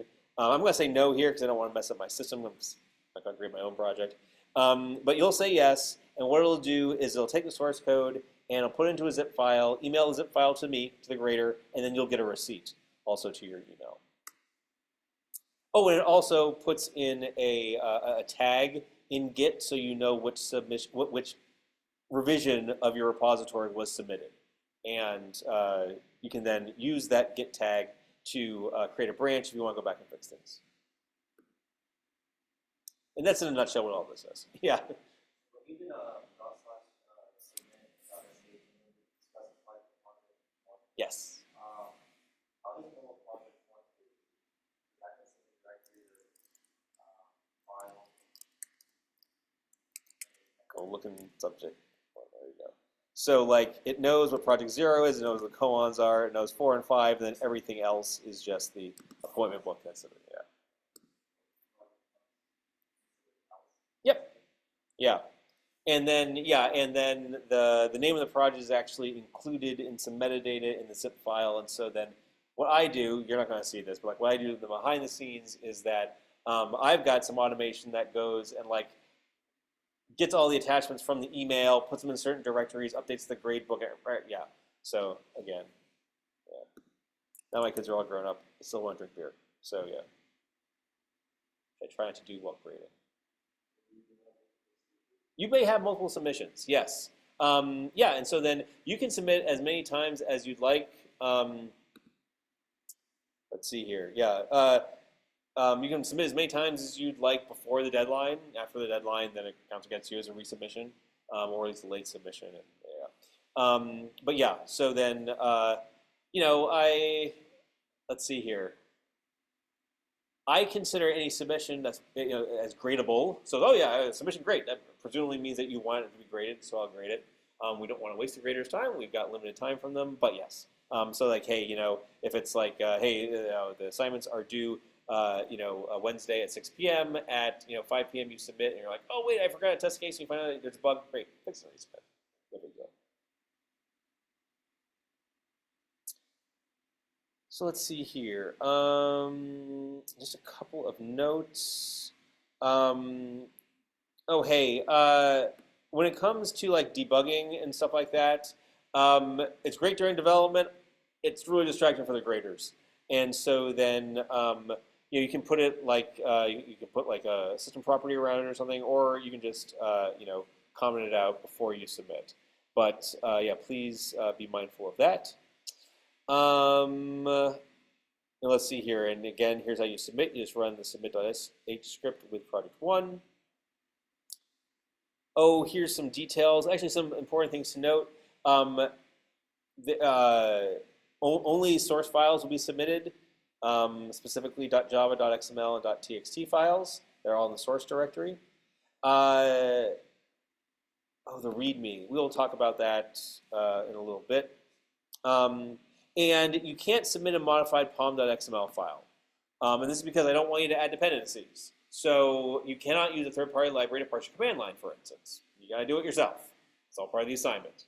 And also be careful, because sometimes IntelliJ will change your pom.xml. I had a couple students last time where IntelliJ reverted their JUnit back to like the JUnit 4 API, and then I got the code, and when I build it, I use an unmodified pom.xml, and then things didn't compile because the wrong version of JUnit was used.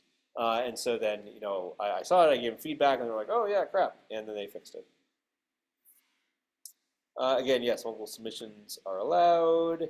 Otherwise, we talked about the late policy last time, and because the submit script includes timestamp, I know it was submitted. So there's no need to like say, oh hey, well actually, the only reason to give me a heads up that you have a late submission is if it's like super late, like oh gosh, man, I've had students get sick and stuff like that, and so get a couple weeks behind. I'll pay attention to the assignment that's due like that week. If there's an assignment that's being resubmitted well after it was due, it's probably not on my radar. So then I'd appreciate a ping, but otherwise, I'll know when it was. I'll know when it was resubmitted. You can add a comment. Here's the stuff about the tag and how to use it for branching. I'm skimming through this because I do encourage you guys right now. I will ask you. I'm asking you to read this yourself to fully grok all the details.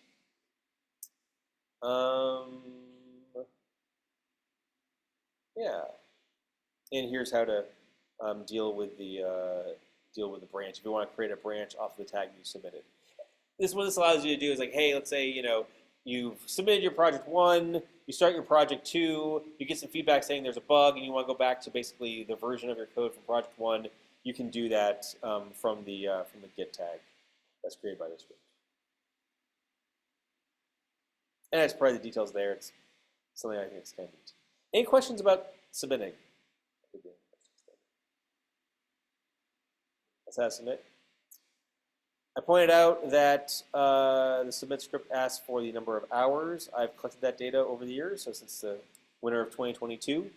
And the reason I started doing that is I want my students like, hey, about how many hours is this project going to take? I'm like, I don't know the project. And I'm like, wait a second, I could gather data about that. And so I started gathering data. And so then, so far, project 1, the app classes, 142 students have submitted that over the years. And on average, it took them 21 hours. And it's just about that. So I also have like whisker diagram or whisker chart things. So like the median is 20 hours, and 75% of the students did it within 25 hours. So it took one person 60. I should probably start throwing out those outliers. And 75% of them took no more than 12 hours. So it's like 75% were more than 12. Only 25% were more than 25. And so this gives you, a rough idea of how other students have reported the amount of time they take. And I do encourage you to report the time. It helps inform other students. Yeah. Excellent. We're going to get to that. Yeah.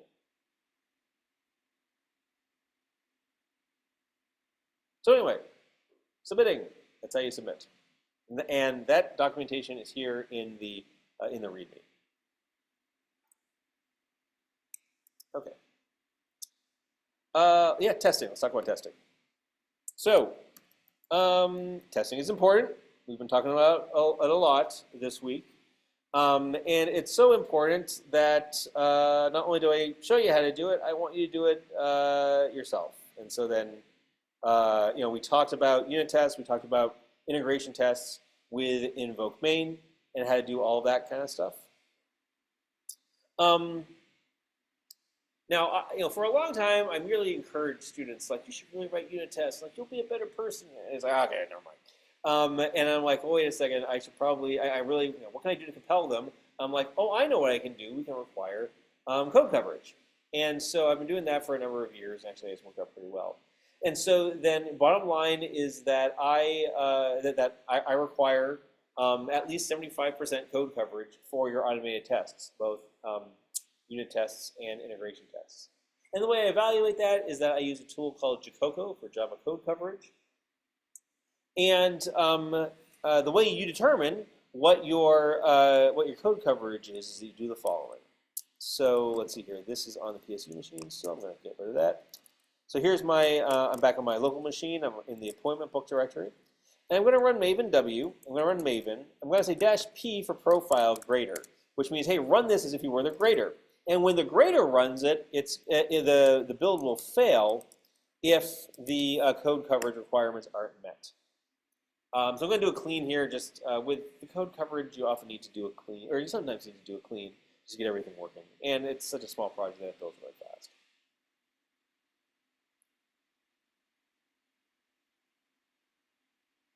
Well, it usually builds really fast.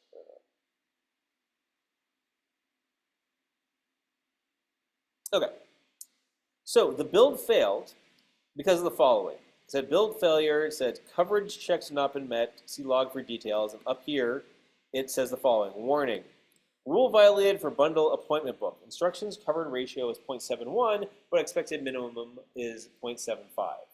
So this is telling you, so what the code coverage does is it runs your unit test, runs your integration test, and keeps track of how many Java Virtual Machine instructions, basically how many lines of code have been executed. And it expects that at least 75% of the lines of code have been executed. In this case, we only covered 71%, so this is an indication that we need to write some more tests. And the way you find out which lines of code have not been covered is that there's an HTML report that is generated by Jacoco here in this directory, which is also mentioned over there in the handout. And it's saying, hey, listen, for your entire package, only 71% of your instructions were covered. And you can drill in, and eventually you get a view of your source code right here. I'll make it a little bigger. Which shows you in nice green and red which code was covered, the green here, and which code was partially covered, like the for loop, and what code wasn't covered, like this print line and this invocation of is valid date and time. So that being said, if you are doing test-driven development and you're doing test-first development and you're just writing, and the only reason that you're writing code under test, so the source code, is to make a test pass, you're going to get like pretty close to 100% code coverage because the only time you write code is to make a test pass. But if you find yourself in a situation where the tests aren't passing and you're not sure why, or sorry, when the code coverage requirements aren't passing and you're not too sure why, you can look at this report to find out. And again, this report is mentioned here in the testing.pdf.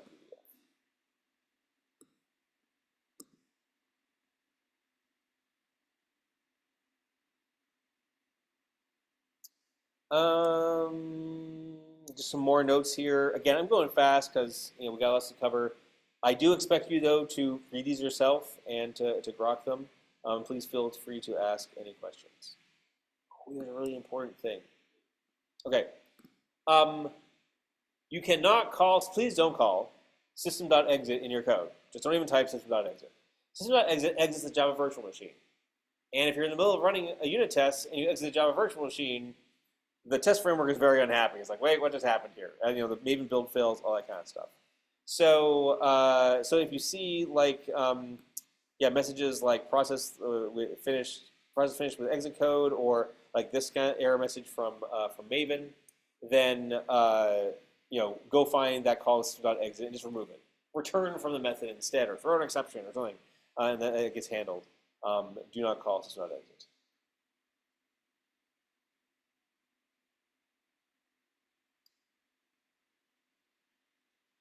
So again, highlights are you're required to have 75% test coverage. This is actually evaluated in one of the test cases in the test script that I'll run against your submitted code.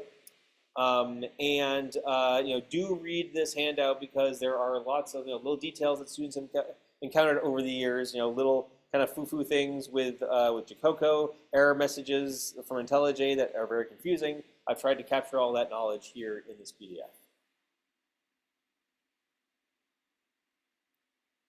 Is there anything else that you'd like to know about testing your projects in the Joy of Coding?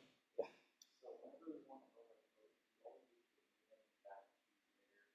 Oh, very good question.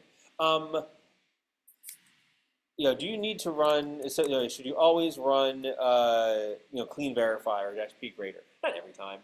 The -p grader, I guess, performs a couple of extra steps. Might be a little bit slower. Wouldn't hurt if you did though. And so then, this is basically how I run your code.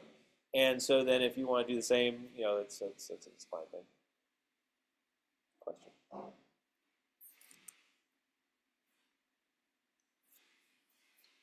That's testing. Finally, documenting your code. Okay.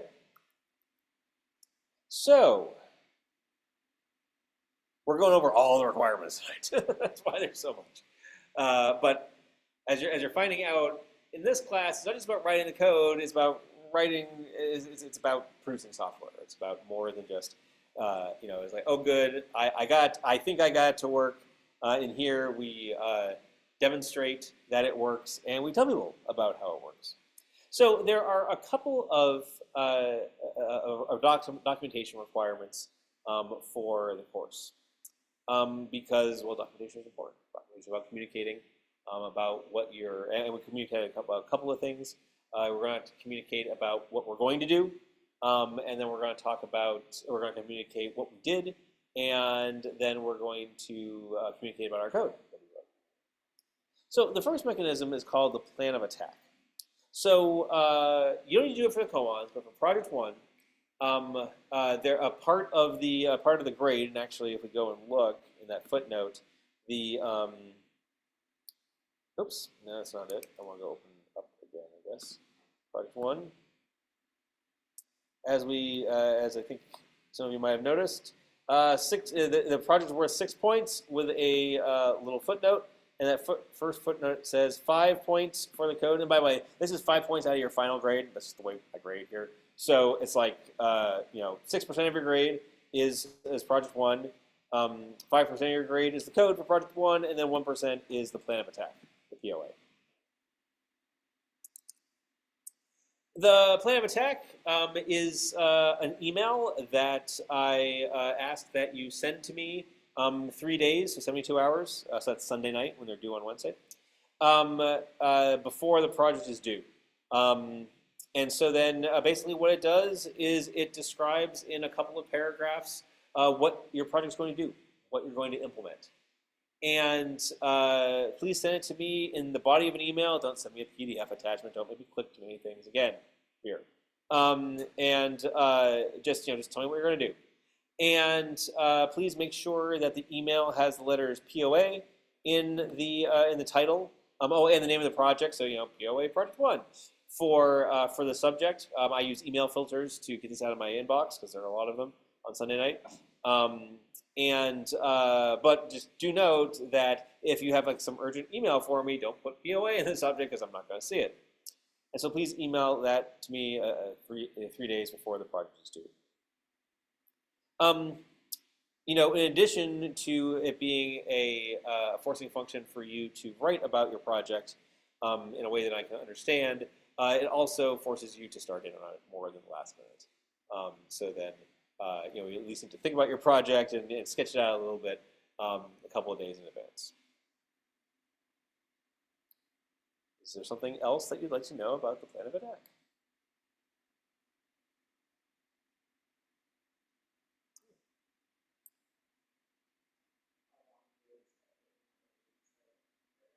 Couple paragraphs. Yeah, right. And 2 is fine, right? Especially for project 1, there's not a lot there. Yeah.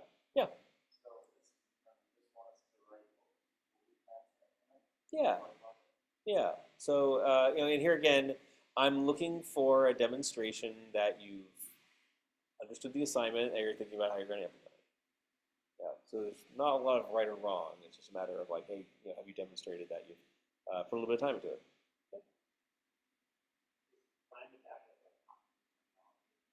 I don't know. I don't think so. Okay. And it was funny because it was like I had it for the course, and then like I used it a couple times at work, and they're like, "Oh, this is really great. We should have this." Because it's like no, it's not like this big design document or anything. It's like here's what we're gonna do.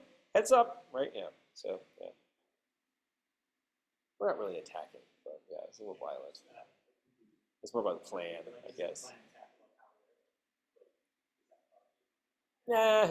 I mean, well, that could be part of it too, right? It's like, oh yeah, here are the key scenarios that I want to test, or oh hey, or it's just like, hey, I'm thinking about, or hey, there might be bugs in this. Like for instance, I know that I'll have to do a lot of date validation. Okay, it seems like an acknowledgement like that. Okay, it demonstrates that you thought about it. For the Java doc comments, Well, I'll get there shortly, but yes. Okay, I can do it right now. Okay, excellent. Plan of attack. So send me an email 3 days before it's due. Okay, so I'd also like you to document your code.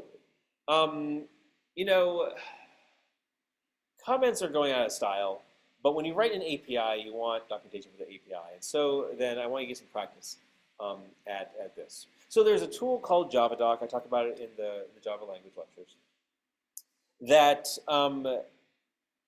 extracts documentation from these documentation comments, from JavaDoc comments in the code.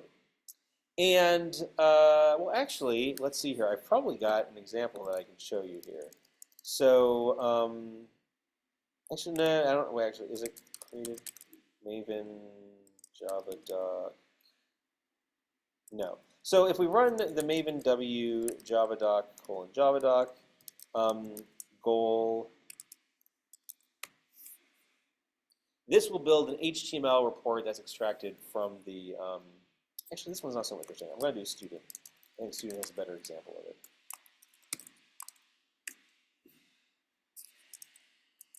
So going back to the student class here.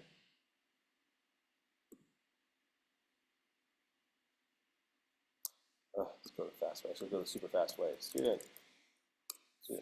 Okay. We saw this on Monday, right? So preceding the declaration of the student class is this comment that starts with slash star and ends with //.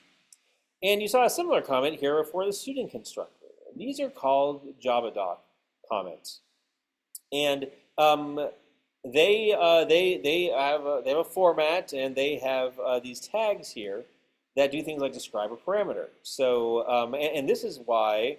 Let's see here. Will this show me? Well, let's see here.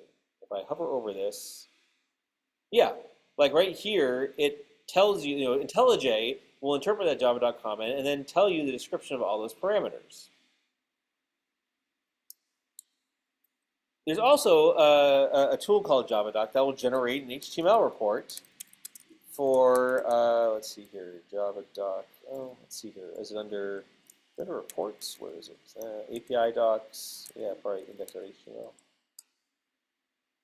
Yeah, here are the Java docs. Not very interesting because there's not much stuff in this package.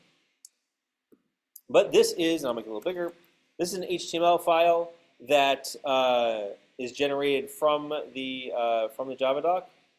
And as you can see here in the constructor, if we go into the details, yep, it has a description of the signature of the constructor, and it has all that information that's there in the Java doc, right? So name is the student's name. This is derived directly from name, the student's name, right there. And so this is the cool thing about one of the cool things about Java, right? You can document your code and use a standard tool like JavaDoc to create HTML documentation that you then put up on your website. And as a matter of fact, I've got it's kind of an older version of it now. Oh, I've totally been ignoring the chat. I'm sorry. Here's yeah, this is super old now. But anyway, here's like all of the stuff from my code. Anyway, so you can post up on the web. In a couple of weeks, we'll look at how to generate these nice reports and stuff for your code. I apologize to the people who are chatting with me that I am ignoring. So let's see here. Oh, question about submitting the koans. Do I do so the same way? The answer is yes. That yes, you submit the koans using the submit script, and I believe the name of the project is just lowercase koans. And then maybe something else came in. It was a direct chat though. Oh, question. There is no assignment due tonight. The first assignment is the koans, and that is due next Wednesday, as I recall. Yeah. So nothing is due tonight. There was no POA for the koans. So I didn't mean to startle anybody, but no, there's no project due tonight. Yeah.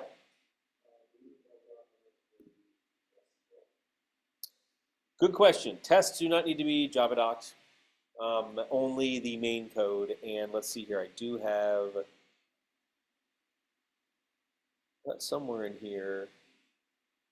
Oh, here we go. You are required to have a JavaDoc comment for every class and method that you write. Yep. So it's class and methods. You don't need JavaDoc fields. Yeah.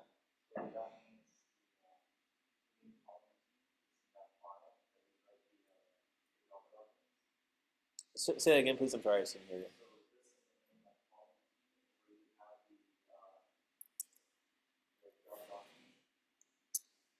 I'll restate it and then we can reconcile. So every method that you write, every class that you write, needs to have a Java.comment comment. So there should be one for appointment and one for each one of these. And then if you add more methods, yep, add the comments there. Let's see here. None of those take arguments, but like appointment book, like like the constructor here, you should have an at param for that argument.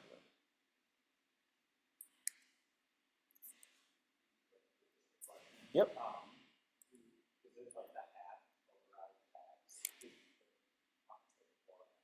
Oh, I think before. Yeah, another question. Yeah, I think it's best to keep the annotation right next to the declaration and have the comment above that. That being said, I'm not going to look at that because I'm going to use the following. So let's see here. Let me go. Let's use a point book for this. So I have a special way of generating. So we run JavaDoc, plain old. It gets HTML. I grade your assignments on the PSU machines. I can't look at HTML very easily. So I use this dash. If you use -p grader with JavaDoc, it generates a text output of the JavaDoc, and this is ultimately what we'll be grading you on. So as you can see, this is what this is what I'll see. I'll notice like, look, there's no there's no description of what the appointment book is. And look, you've got this instruction, all these methods, no description. 5 points from Gryffindor, right? So et cetera, et cetera.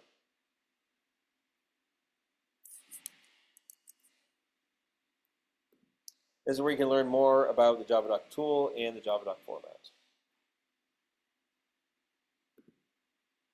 there something else you'd like to know about Java.comments?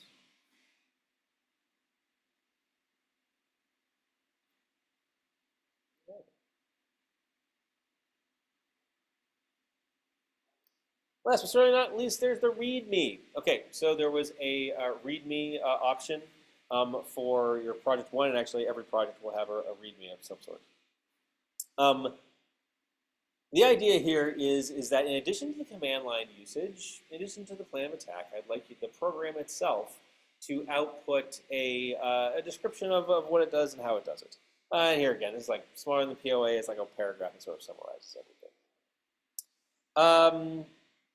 The README should also have your name and the name of the assignment in there. So not just the command line usage, but also a little, hey, here's who here's who did it, is which project it is, and here's a little extra blurb about it. Now note that when -readme is specified on the command line, all your program should do is print the README and exit. Don't do any more error checking. Don't complain about other things. Just print the README and exit. That's all good there.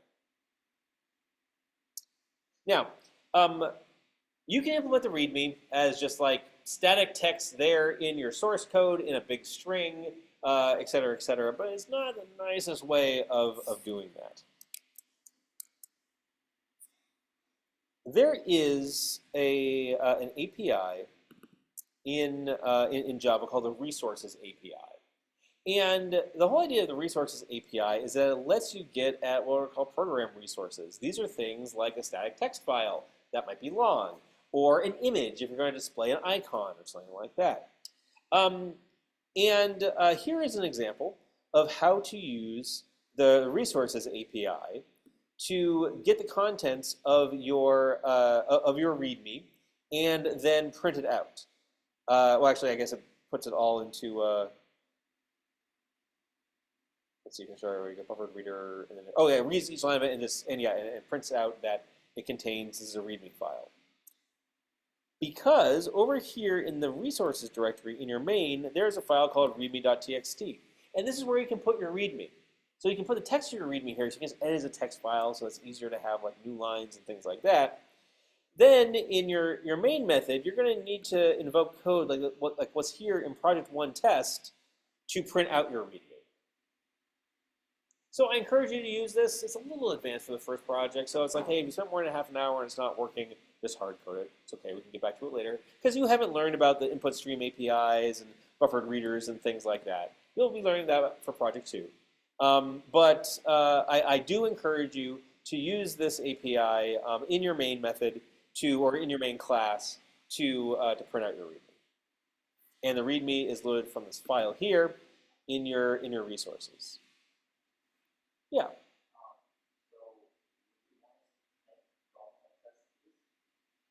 Yeah, right. This is a little tricky thing here. So I put this as a test case. This is an example. Part of the assignment is like move this code into your main class to have it do something. And so you won't have your assert there. Instead, you'll print out the line to send it out with.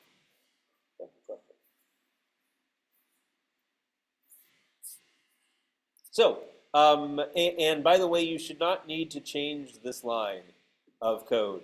Lots of students have said, oh, well, let's put in something else from the README. And there's all this nuance that I try to call out here.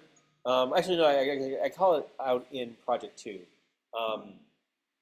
Because technically you are loading a file from the disk, but it might not be the file that you think. And we'll talk more about it next time, or next week when we assign project two. Okay. Are there other things you'd like to know about the README and the requirements thereof?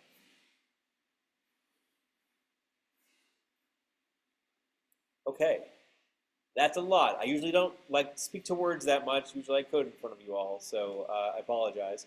But as you can see, there are a lot of requirements for project one. Yeah, there's the project itself, but then there's the other things around test coverage and documentation, submitting it, all that kind of stuff. That's why project one seems so easy, but really isn't. That's why people say it takes 20 hours. So there's a lot for it. Excellent. Anything else I can tell you tonight? Okay. Great. Thank you all for coming. We're ending right on time, which is great. Have a great 4th of July weekend. Stay cool, stay safe, have fun, and I will see you on Monday. Bye now.